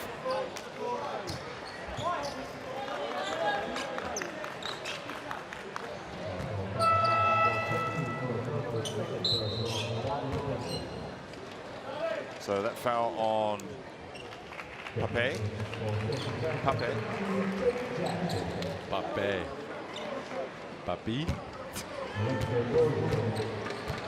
That's what my kids call me. The Spaniard flair. Yes. Alexei makes the first. Alexei Borges. Here comes the second. Only makes 1 of 2, but look at the hustle from Wesley Ferreira to get the basketball and keep it with Franca.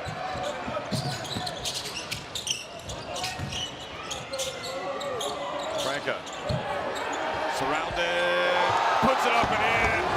Well, it had to be him because he was the guy that chased it down. And speaking of bench contributions, that was a big one.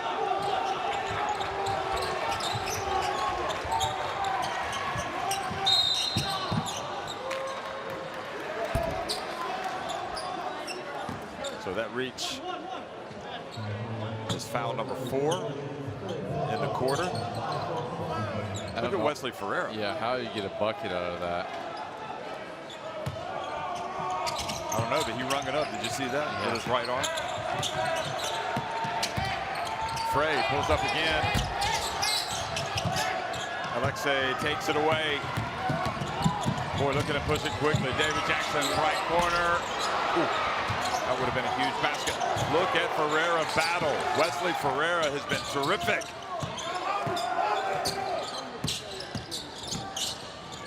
Step back from Jorginho and only grazes the net.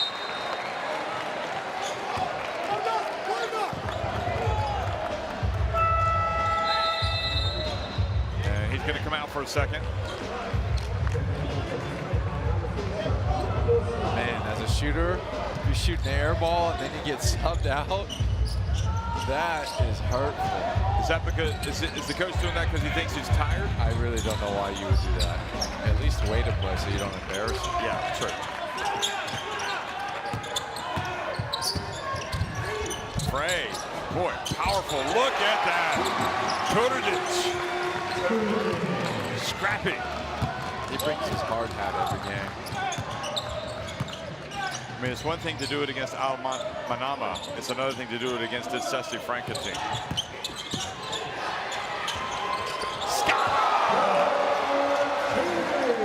Count that 3.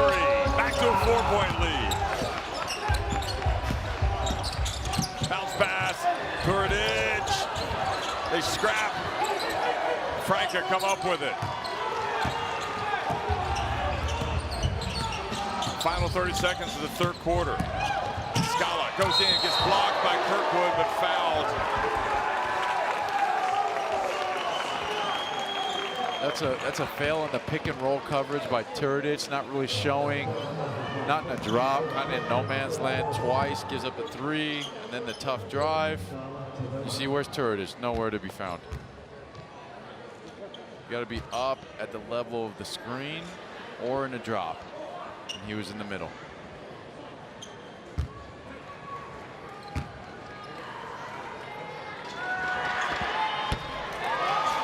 Scala came in for Jorginho and has hit 3. And now he's made a free throw. So that was an inspired decision by Rubens. 5 points. Oh, the young Buck's going to come in for defense. Wow. Sue Jr. Big moment for him.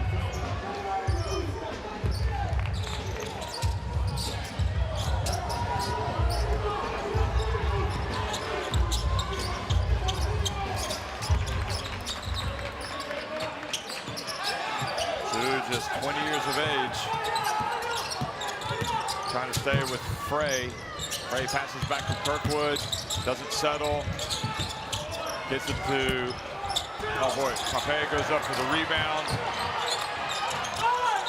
And then Pape called for a push. 3.5 seconds. That is a big play because it's going to put Sesi Franca on the line. Literally the whole length of the court they have to go in 3.5 seconds. And you commit the foul to send him to the line for 2 free throws. That is what drives a coach crazy.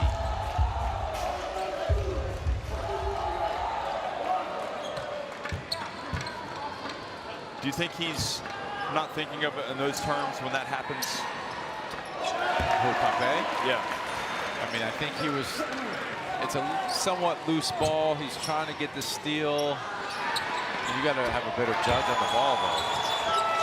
Saw those Brazilian fans loving life right now. Their team's back up by 8, equaling their biggest lead of the game. And they have had to overcome some adversity. Now, back in the game. is Watson. He's got to go quick, though. Look at it. Doesn't get it off in time. So Franca Basket are in party mode in the stands. And on the bench, they're looking confident. They lead at 58-50 over Telekom Basket's Bonn at the end of 3.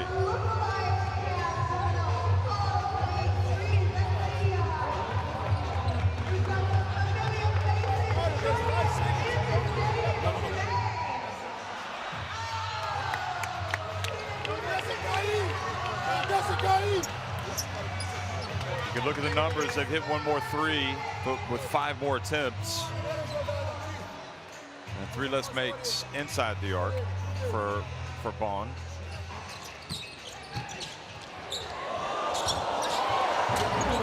Lucas Diaz making his impact. That's the thing, everybody's making their impact. It's been steady on both sides. I want to revisit the end of the clock right there. 3.5 seconds. Glenn Watson, he catches the ball 90 feet away from the rim. You got to catch it up the court and on a run. Say you catch it 10 feet up and you're on the run, that's like 2 more dribbles. And he can get down the court so fast, he could have got a really good look at it, but something that he's going to learn. He's a youthful player. Maybe they need to set a screen. Jorginho doesn't look at his best tonight for whatever reason. Maybe a little bit tired. Remember Tyus Edney going the length of the court back in his days? Sure do. And Moores, that was his frustration after that last foul. Yep. Yeah, Jorginho 1 for 7. Lucas Diaz has 12 points to lead all scorers. Marcio Santos 10. Wesley Ferreira made huge plays in that quarter coming off the bench. Well, it's now or never for Bonn, and for Franca, it's time to press home the advantage. What we thought was a good thing the first 2 games for Bonn, they're all spread out scoring-wise. It's pretty even. But today, it's kind of becoming a factor in a negative way. Just they can't really get something going. Nobody has 10 points. It's a team high of 9. Yeah, that 9 points scored by Glenn Watson, 8 for Frey, so and 7 for Singfelter. But he hasn't scored in a while. And that's the thing about last year with TJ Schwartz and his team. You knew he was getting the ball in crunch time. Here's Frey, follows it up.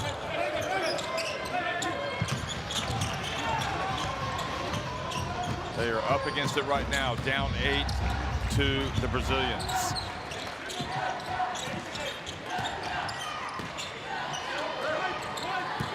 Jackson, wide open. Wesley.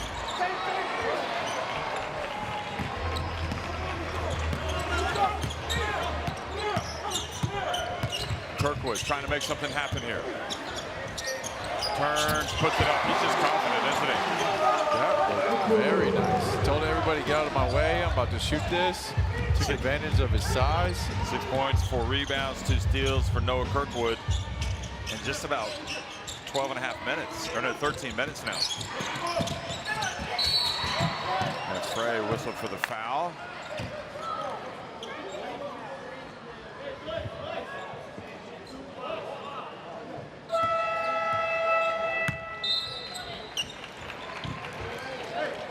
If they can get a stop here and go down and score, what they can't allow happen is for Franca to go up by double digits. Yeah, that's when it gets real problematic. Especially this late in the game. Then your teammates would get tight. So yeah, preferably a stop and a bucket would be great right here. This is what I'm doing too if I'm Franca. I'm trying to get it to Lucas down low. David Jackson ends up having to take a difficult shot. I don't think that Lucas Diaz was working hard enough to get the ball there. Yeah, he kind of just assumed they were going to throw it over the top. But yeah, it wasn't the best angle. That's why it wasn't passed. And now you want to get the ball back to Kirkwood. There you go.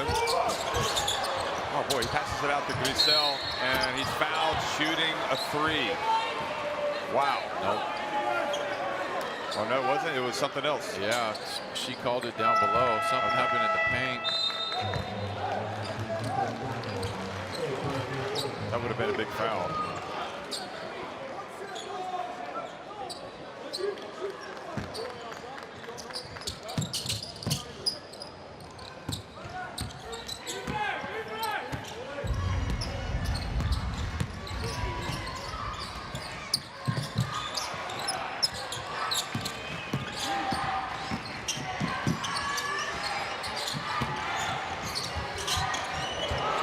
Defense from behind by Ike Edono, and Scala prevents the fast break.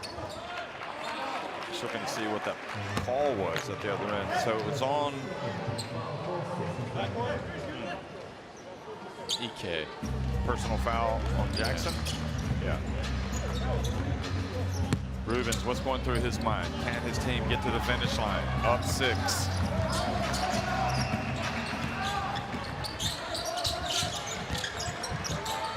Who do you want taking the shot here? I like Kirkwood. In this situation, you want somebody that you know you can get the ball to and they can make it happen. Yeah, I think the best advantage they have on the floor right now is Kirkwood, and I agree with that. Maybe a screen and roll with Udano. He's been good in the short roll, creating plays for others. I mean, if Grisel can get open for a 3 for Sinkfelder, but Frey seems to be willing to take the shot. Here's Sinkfelder with the offensive rebound. The ball bounces out. Frey again. He's going to make it. Yes! That's all the hustle down low. Getting the offensive rebound. And Frey is confident enough to take that shot again. I like the no hesitation despite the just miss. Yeah, I like that as well.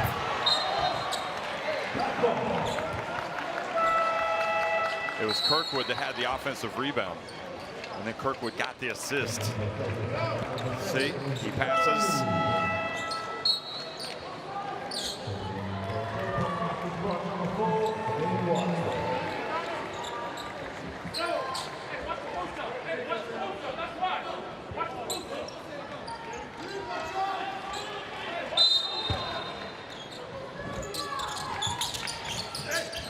Marcio Santos has it knocked out of his hands by Ike Edono. And Ike Edono, they've called a foul on Ike Edono, who was kind of positioning himself. I don't understand that call. Yeah, he's saying he stopped and just stopped for position, which I thought was correct.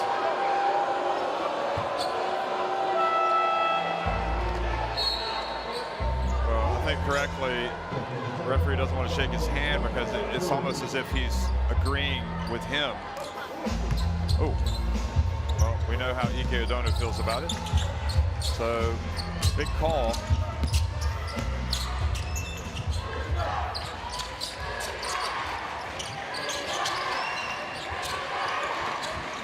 Now Lucas Diaz being guarded by Sinkfelder. Again, Sinkfelder having to do big time work, and he is able to keep it away, but Lucas Diaz goes up and Sinkfelder wins that battle.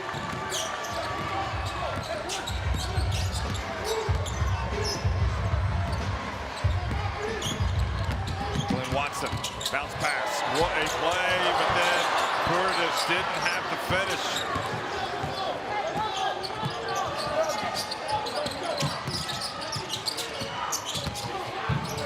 Boy, Jorginho strong with the basketball. Look at Luz, his pass deflected, 3 seconds. Called on Lucas Diaz. Body's starting to hit the deck.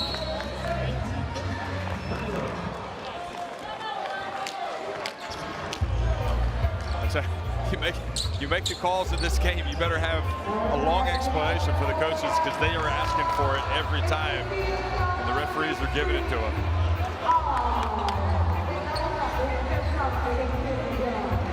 So frustrating sequence for Rubens, but what a final. Sesi Franca basket called timeout. 58-55. They lead it, but Bonn have possession.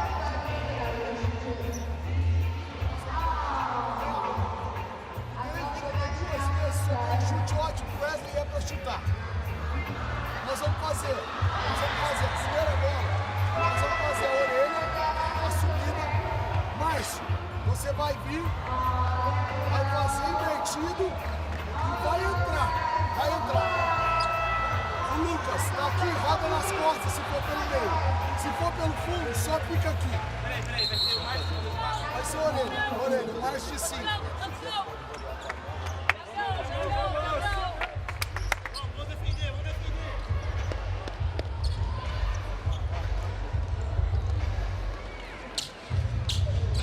Telekom Basket's Bonn trying to become the first German team to win the FIBA Intercontinental Cup. And meanwhile, also their first Intercontinental Cup trophy, obviously. And meanwhile, Franca trying to win it for the first time. Kirkwood, good defense by Jackson. Glenn Watson, shot clock, winding down, puts it up. It is good. Cometh the hour. Cometh Glenn Watson. He had a 4-point play. And it's like you said, he's got that certain oomph to his game. Dynamism. Oh, Marcio Santos.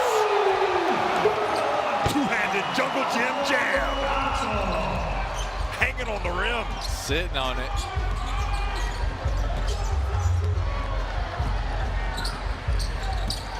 Grisel missing, but there's Turadic with the rebound. Decides not to go straight back up, and Marcio Santos got a deflection.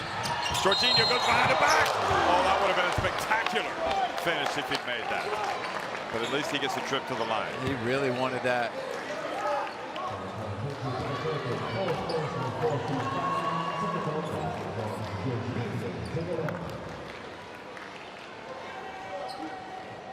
Look at the power of Marcio Santos.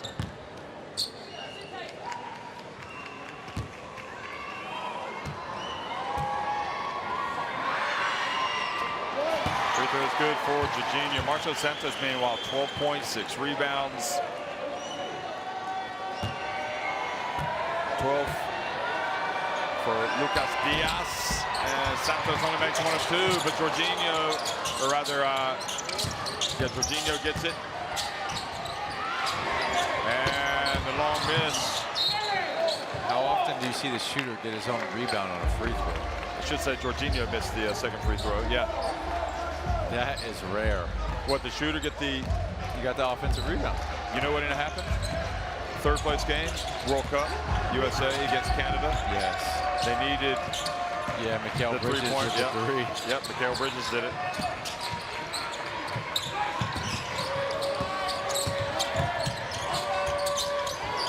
Glenn Watson to Kirkwood. Step back, concentration, good D from David Jackson. Interesting how David Jackson's really bucked up defensively against Kirkwood. Have you noticed that? The last 2 possessions. Yeah, he's really dug in, and now he just fouled out. Kirkwood, that is. Wow. Well, that's a loss. I mean, he's played well in this game, yeah, but he wasn't playing at his best in the last couple of minutes. Right. But nevertheless, very impressive performance for him in this FIBA Intercontinental Cup. The good thing for Bonn fans is he's only going to get better. I think he's telling himself, that was quite a mistake, you know, smacked himself in the forehead. You know better. You had your hands up, they were out of the cookie jar, you put them back in, boop. Sending Santos to the line. Marcio Santos can take it back up. And misses the free throw, take it back to a 4-point lead. He's got another one.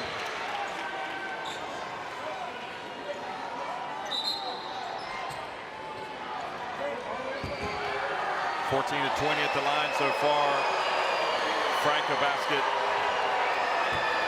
8 of 11 free throws have been made by Bonn. He misses both, but yet another offensive rebound. This one by Luz. Doesn't matter if you miss free throws when you're going to get the offensive rebound. Behind the back to Lucas Diaz. But both times they got the offensive rebounds, they didn't capitalize and score. Here's Glenn Watson on the break.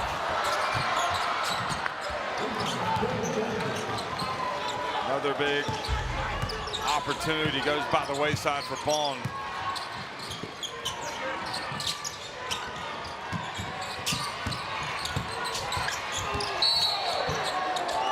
And Ike Odono whistled for the foul. He just fell out. He's gone. So number 5 on Ike Odono. And Jorginho goes back to the free throw line. Bonn over the limit.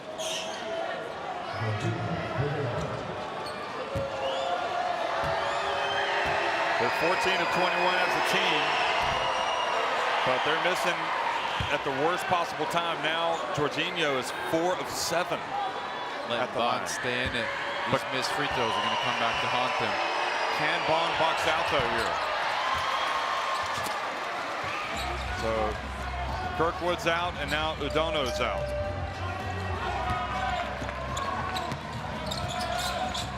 Well, where do you go if you're Bonn?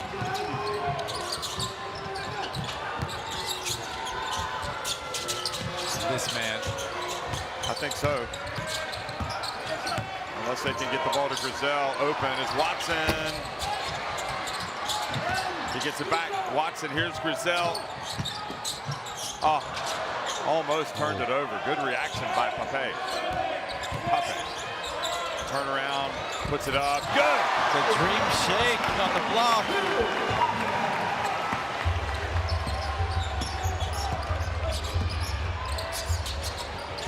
I almost wonder if they need Fobbs in there. But I don't know, just in terms of his ability to create shots. Here's Jackson backing up, puts it up in the paint. David Jackson. Too strong for Frey. 12 points for him again. Coming up on the 2.5-minute mark. Frey puts it up. I don't know, was he thinking a foul was going to be called? Yeah, he thought a foul. So did Coach Morse.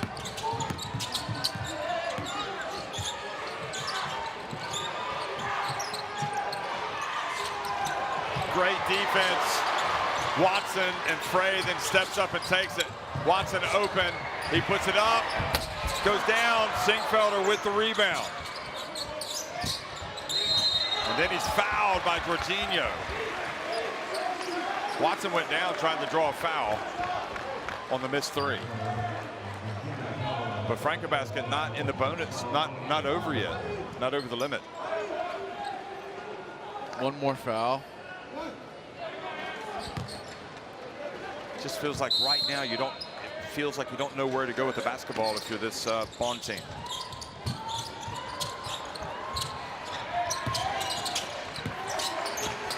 Here he is again, Watson. Oh boy, that's not a good play. The foul by Marcio Santos. Yeah, he baited Santos into that one.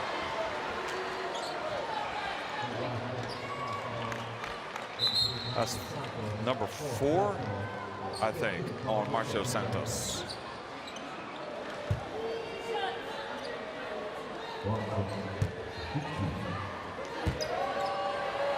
Okay, I think it's 3. So here's Watson. No, it is 4 on Marcio Santos. He's just slow to register. Glenn Watson. Crucial moment of the game. Has a team high 13 points now. Now make it 14.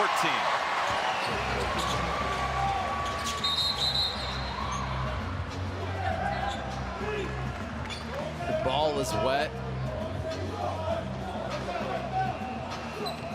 Could even have an overtime game tonight. You don't know.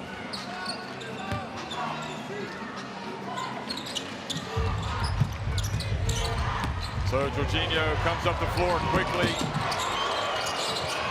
Loose. Will it be another big 3? No, it will not. But Jackson with the rebound. He misses. Wow, that would have been huge. And now a chance to tie or take the lead for Bonn. Watson. Bounce pass. Pape. Here we go. Singfelder. He's put Bonn in front with a 3. Singfelder from the top of the key. He's been money there all day.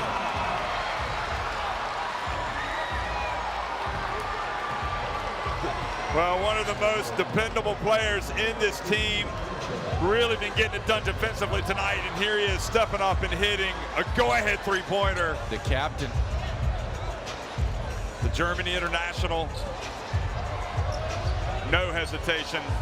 Remember how he played at the Eurobasket last summer for for Germany. And Jorginho now back at the line after the foul and misses the first. So the foul was on Grisel. And these missed free throws are looming large for Franca. They're now 15 of 23, and Jorginho has been struggling. He's now 5 of 9.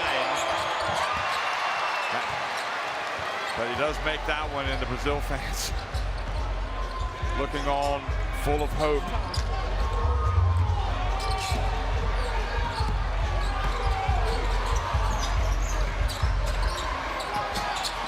Watson changes directions. Oh boy. Oh, he likes the mismatch.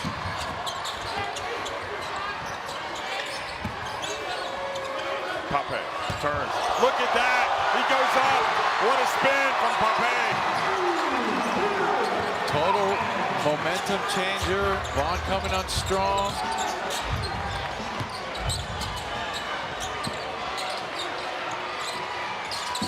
Franca need a bucket. Down to Marcio Santos. Pape guarding. Tough plays. Marcio Santos breaks out the Hulk.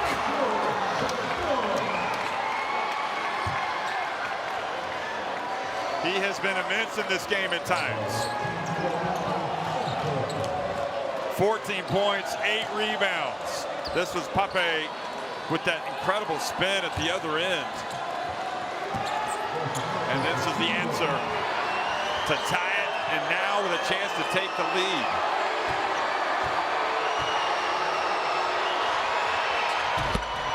And he does put him in front.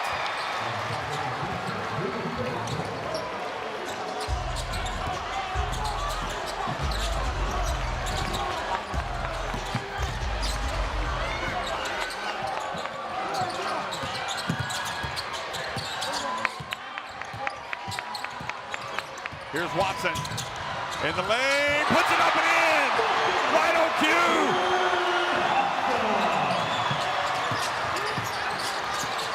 What a finish.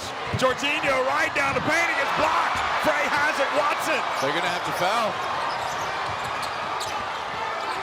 Marcio Santos does not foul. Are they gonna go for the steal?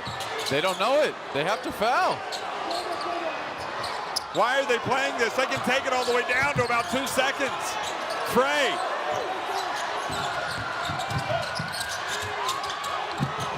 They have let too much time go off the clock. They've not left themselves any time. The miracle shot does not go. And Sesi Franca, they didn't get the foul.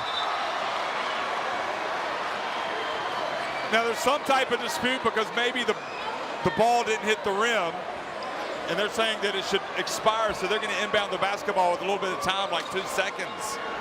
Yeah, I think there was about 1.6, 1.7. It stopped. But the larger issue is, why didn't they foul? Yeah, they had to foul. There was only a 2-second differential. Clearly a huge mental mistake there. The whole team, the whole bench, the coach said, what were they thinking? No signal to foul. That's all I can think. I mean, they had to know there was only about a 2-second differential with the game clock and the shot clock, which would allow Bonn to take it all the way down. So it's correct, okay? Show me the back. But this one the leg. It is violation with the leg. No, it's not in the hand. So it will be called.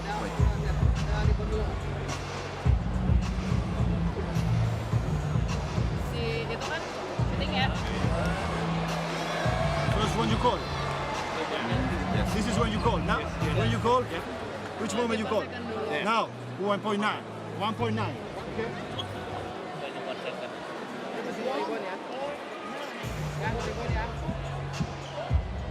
So there's going to be 1.9 seconds on the clock. And they need a minor miracle to win this. They're going to have to hit, in all likelihood, a long shot.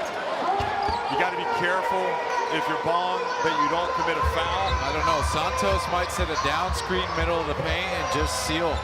They have not been able to handle him sealing down low. But they're going to inbound it. I think they get this side out of bounds. Oh, because of the shot clock violation? Yeah. Okay. We're going to need confirmation on that. Yeah, they can't advance it because of a no-made basket, but because it's a shot clock violation.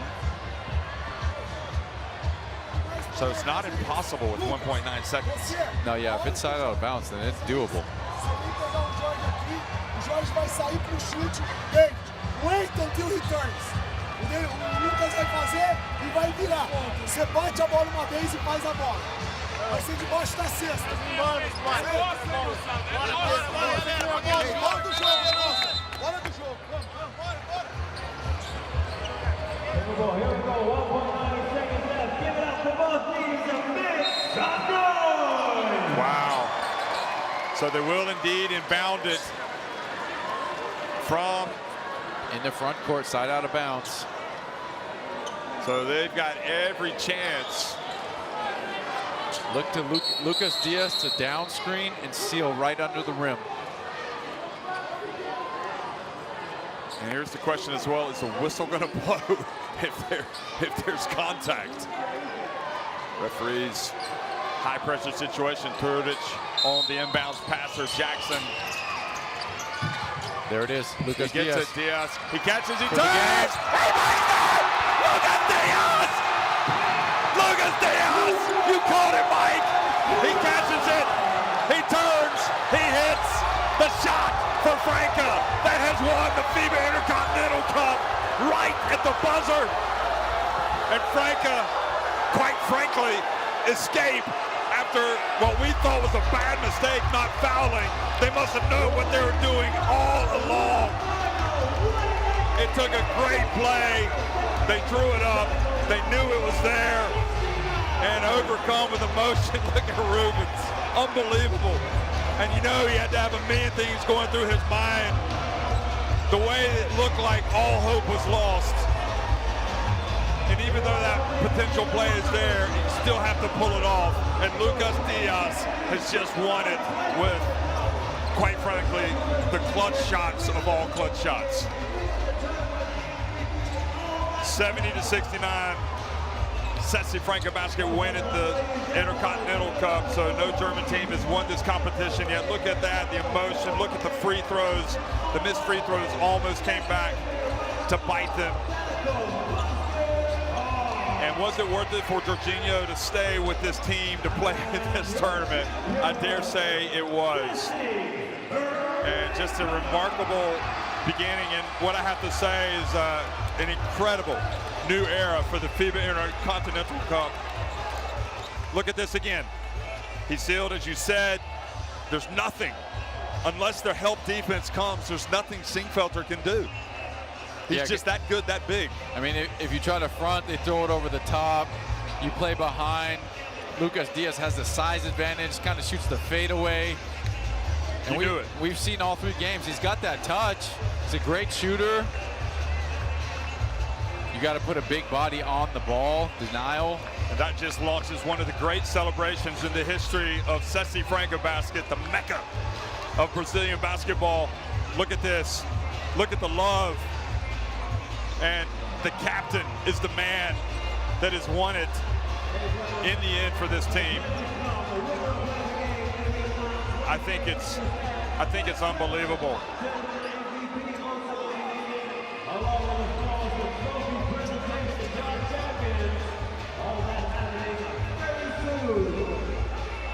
You feel for Bonn. I mean, they did what they had to do really right at the end, except perhaps you can go back and second guess yourselves on that last shot.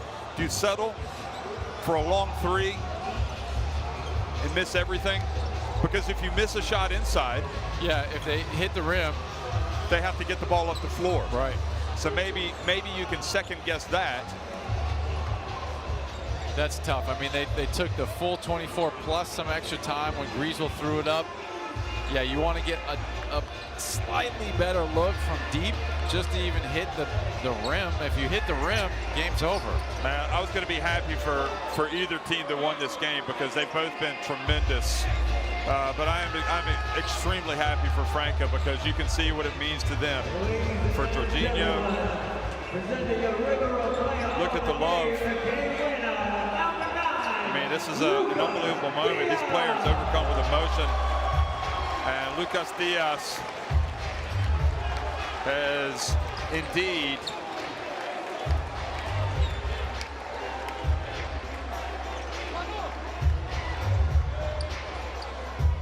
so here's Lucas Diaz is confirmed as the player of the game. He probably could have been MVP of any of the other games. He's been that good. Just a tremendous overall performance for him. He doesn't really care about anything else other than the fact that he's just won this trophy, that's for sure. You saw as soon as he made the shot, he wanted to run right to the fans. I mean, look at David Jackson. I mean, these guys are just overcome with emotion right now. That is a great advertisement for Franca and for this tournament.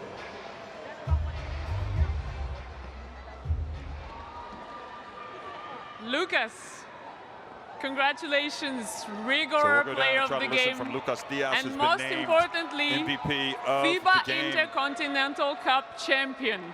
What a crazy game. Can you walk us through that last basket? Vou responder em português. Estou muito feliz. Eu não consigo falar esse momento. É um momento que a cidade de Franca respira isso. Era um sentimento que ano passado eu passei uma sensação muito ruim de não ter metido uma bola contra a equipe na Copa América com a seleção, contra a Argentina no final. E hoje eu pude fazer a bola no final e dar esse prêmio maravilhoso para a torcida. Cara, sem palavras, agora é só comemorar mesmo e tamo junto. This means it's the city of the Franca and is those in the whole air of the city. Is your congratulations for the no team and for the work that you do. Thank you very much. Congratulations. We'll let you celebrate. Well, I also heard him say "sin palabras," so in Portuguese it must be the same in Spanish. He's without a word. He's lost for words.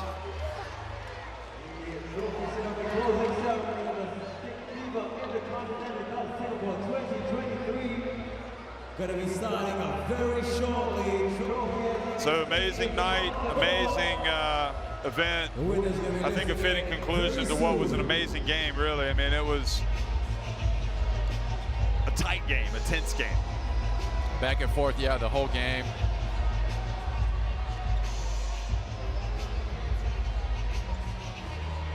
Jan, as a FIBA Intercontinental Cup ambassador, you had the best seats all weekend, and we just ended on a very high note. What a crazy game we just saw. What a crazy game. What a crazy finish. You know, I feel like this is like the perfect example. The game is global more than ever.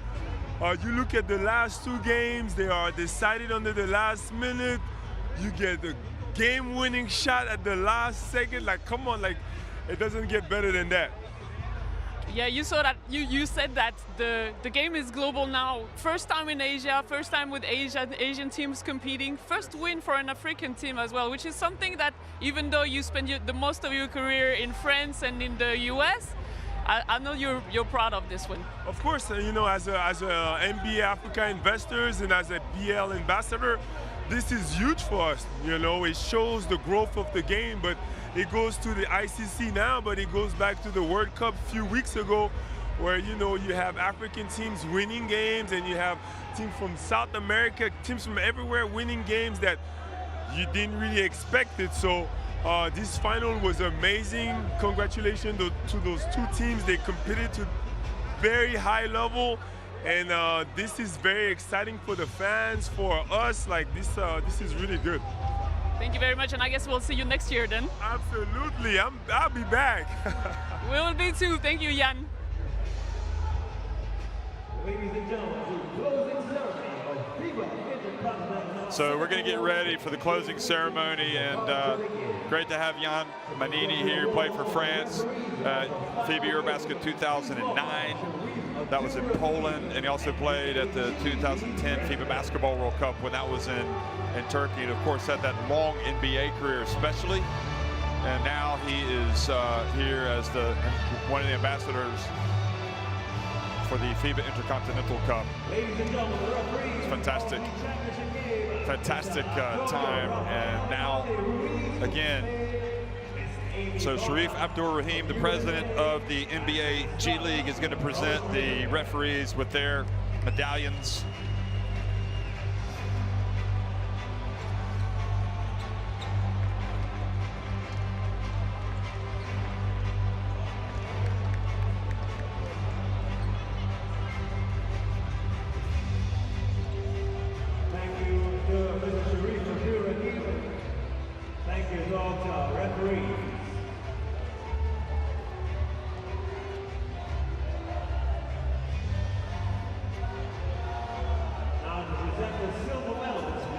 So the silver medals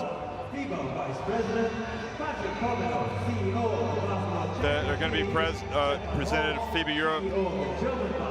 FIBA Vice President Jorge Garbajosa, obviously famous for his time as a player with Spain, a world champion in 2006. Ladies and gentlemen, the runners-up of the FIBA Intercontinental Cup Singapore 2023, please welcome Telekom. Patrick Komnenos as well. And here comes Telekom Basket's Bonn. I mean, they didn't do anything deserving to lose. I mean, you can only have one winner, and unfortunately for them, a great play was made at the other end. I'm sure they'll be second-guessing some stuff that happened at the end, but maybe that last offensive sequence, Michael.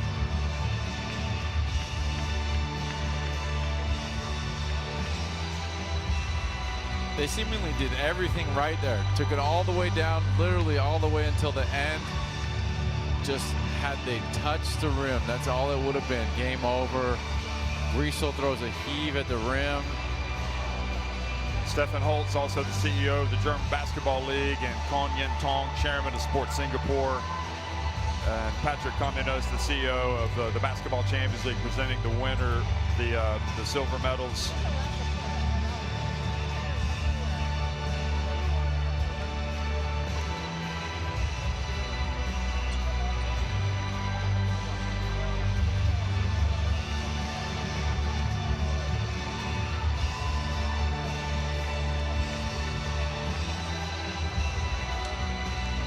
I think it's there's Thomas Kennedy. He couldn't play. I'm really proud of this Bonn team. I mean, they've just come together. I think they've really done the club proud. They've honored the club with this performance at the Intercontinental Cup, and I think it bodes well for their season, both in the Basketball Champions League, but also in the Basketball Bundesliga. And this must be a gut punch like no other gut punch, but again, if you're an athlete, you're in sports, you have to get used to this type of thing. You're not going to always win. Sports can be cruel. Like, you pour your whole heart into this game, you have a super high moment, you take the lead, you battle back, you think you won it. Sesi Franca is making a mistake not to foul, and just like that, Lucas Diaz completely changed the moment. And really, what it also illustrates is basketball game, every single second counts. Yeah. It ain't over until it's over. The greatest yogiism of all. But this is I think this team can use this performance as a launch pad to a great season, keep them hungry. And again, nothing to be ashamed of for those guys. Amazing, a huge shot from Singfelter, the go-ahead three-pointer. He still can't believe it. You can see.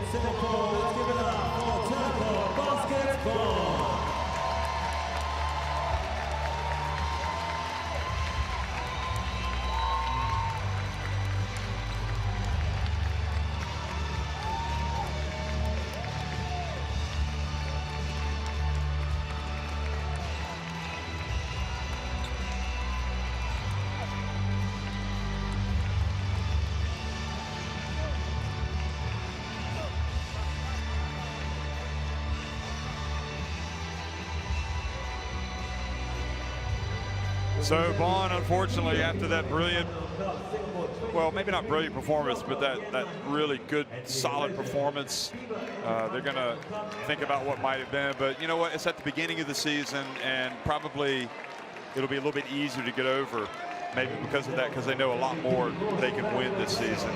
Now, Jan Manini, who we just heard from, the FIBA Intercontinental Cup ambassador, is going to present the MVP award. And it's going to go to one of the players that we saw in tears. He was crying. I mean, you know, he's an American in this team, but it means just as much to him. And he's been accepted, I think, as a compatriot Brazilian in this team. He's a part of the project and the ultimate team player. You can see the rest of the team chanting MVP for him. They're super happy. Just for them to show him the love means what he is to this team, to them as friends. You know, he's a part of this project. Look at Lucas Diaz over there having a good time with him. He deserved it. He played great. He really did. I think there are a few players that would have contended for that honor as well, but he's obviously a great selection. Yeah, fully deserving. I think Jorginho was in the lead for it. I think he just kind of ran out of gas here at the end. Lucas Diaz played great all 3 games as well.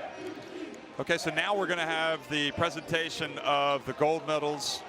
It's going to be Horacio Moratori there in front, the FIBA honorary president. Of course, he has served as FIBA president, is one of the legends of basketball from Argentina. And Ingo Weiss, the FIBA treasurer. Marcus Studer, the FIBA senior director. And Keith Magnus, chairman, Kalang Alive Sport Management. And again, it's just so exciting to be in Singapore. I can't say it enough. What a great location has been for this competition. Basketball has been great. The food has been great. Working with you has been great, Michael. I appreciate that, partner. Fantastic, and back likewise to you. Today's basketball, man. 3 really good games. It really was. They saved the best for last.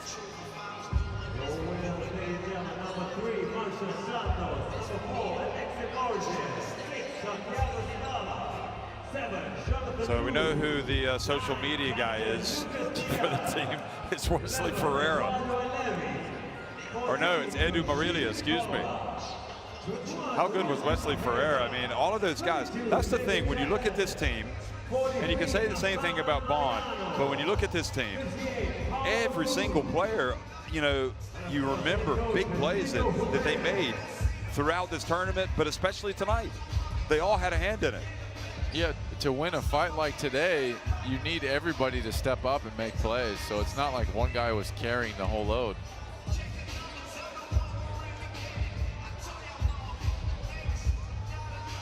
Jonathan Lewis, remember him hitting the 2 big threes, playing big defense.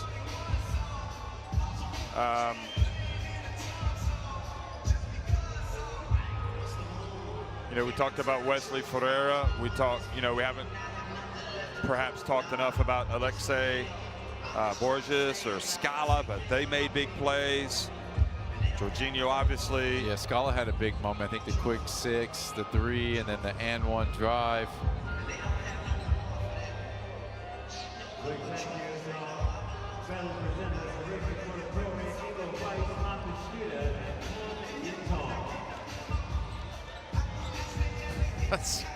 I can't believe Edu Marilia. Look at him. He's out there. He's the guy that's taking all the photos. So that's where you want to go to get your photos. Go to his social media, no doubt. And there's the coach, Rubens. Did a brilliant job. We questioned what happened at the end, and we thought that really they'd blown it by not committing a foul, allowing Bonn to get that, that shot off with about, right at the end of the shot clock. So anyway, the FIBA Intercontinental Cup trophy is now being presented by Sheikh Saud bin Ali Al Thani, the FIBA president. Sesi, Franca!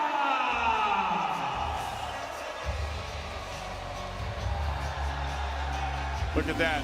One of the great moments, you know, whenever you win a tournament like this, you know it is a huge moment in these players' careers and the careers of everybody involved with Sesi Franca Basket. I mean, just an amazing, amazing week. They came here prepared. They came here locked in. There is no doubt they were locked in from the very beginning.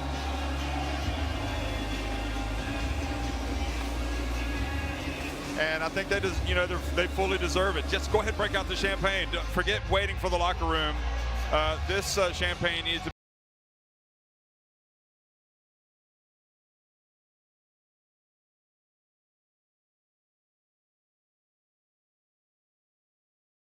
tournament goes, I don't think it really gets any better, any more exciting than this. At least the final day. It was an amazing day of basketball, capped by, quite simply, an amazing final.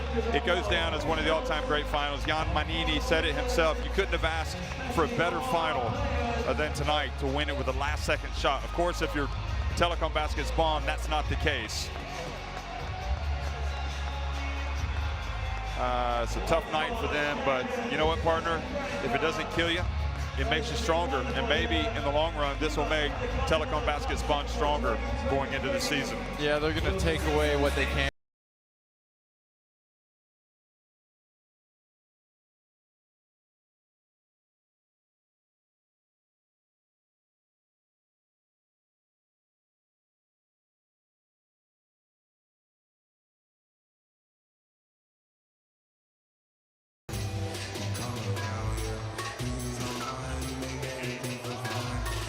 So players walking off the court, all kinds of people. Look at that trophy. You're not going to get a better picture than that if you're a Franca fan than Lucas Diaz, who hit the game winners, the MVP of the tournament, carrying the trophy to those loyal fans that were making a lot of noise.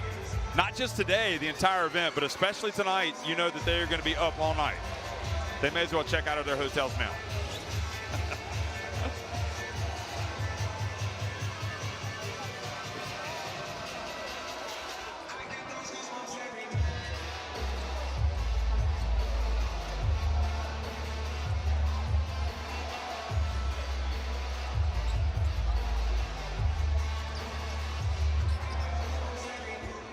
So tremendous finish, and I suppose if you're a fan of the FIBA Intercontinental Cup, or if you're backing this, you have to be happy with how this went.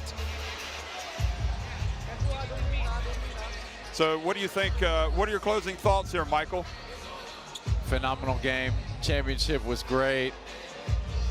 Back and forth fight. I mean, it comes down to the small details. You got to rebound. You got to play defense. You got to make your free throws. I think Sesi Franca left the door open for Bonn to come back because of all the missed free throws. They got bailed out in the end. Both teams can learn from a little bit mismanagement at the end of the game. Take what you can. Start to improve it so early in the season.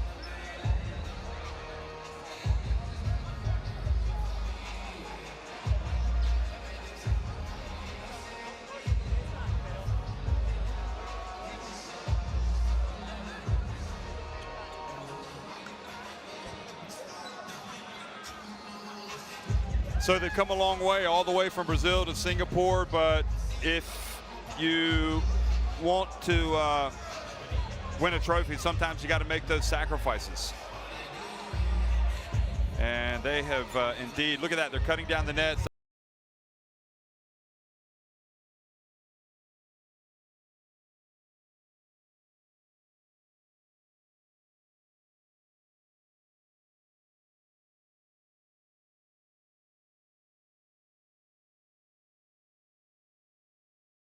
Again for this Sesi Franca team.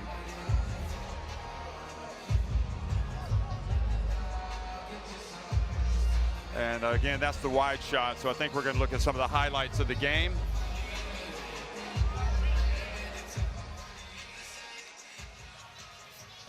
Okay, so let's look back at some of the highlights from this and this big moment.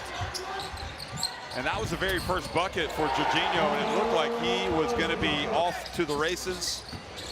it's always good to make that first bucket. And of course, David Jackson, who was named the MVP of the tournament, stroking it from the right corner.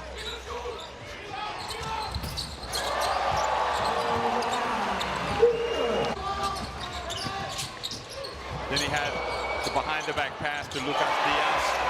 He's not short of panache, is he? Plays with a lot of flair. Plays with a lot of flair. You can see it in his celebration afterwards as well.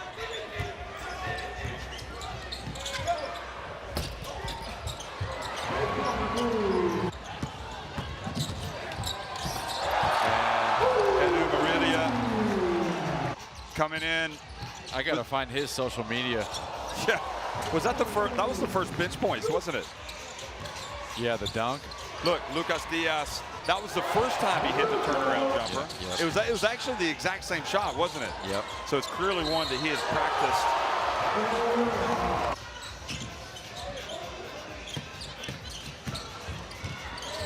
David Jackson again scoring on the break.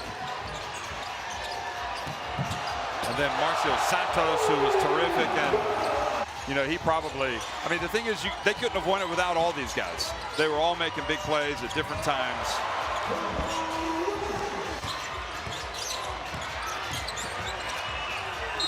Santos again banking it, going to the window, and here it is, the game winner, the one that has put the trophy in the hands of Sesi Franca Basket. Once again, I mean, watching the replay is just as exciting, and it just goes to show you how hard, how tough it was to stop this play.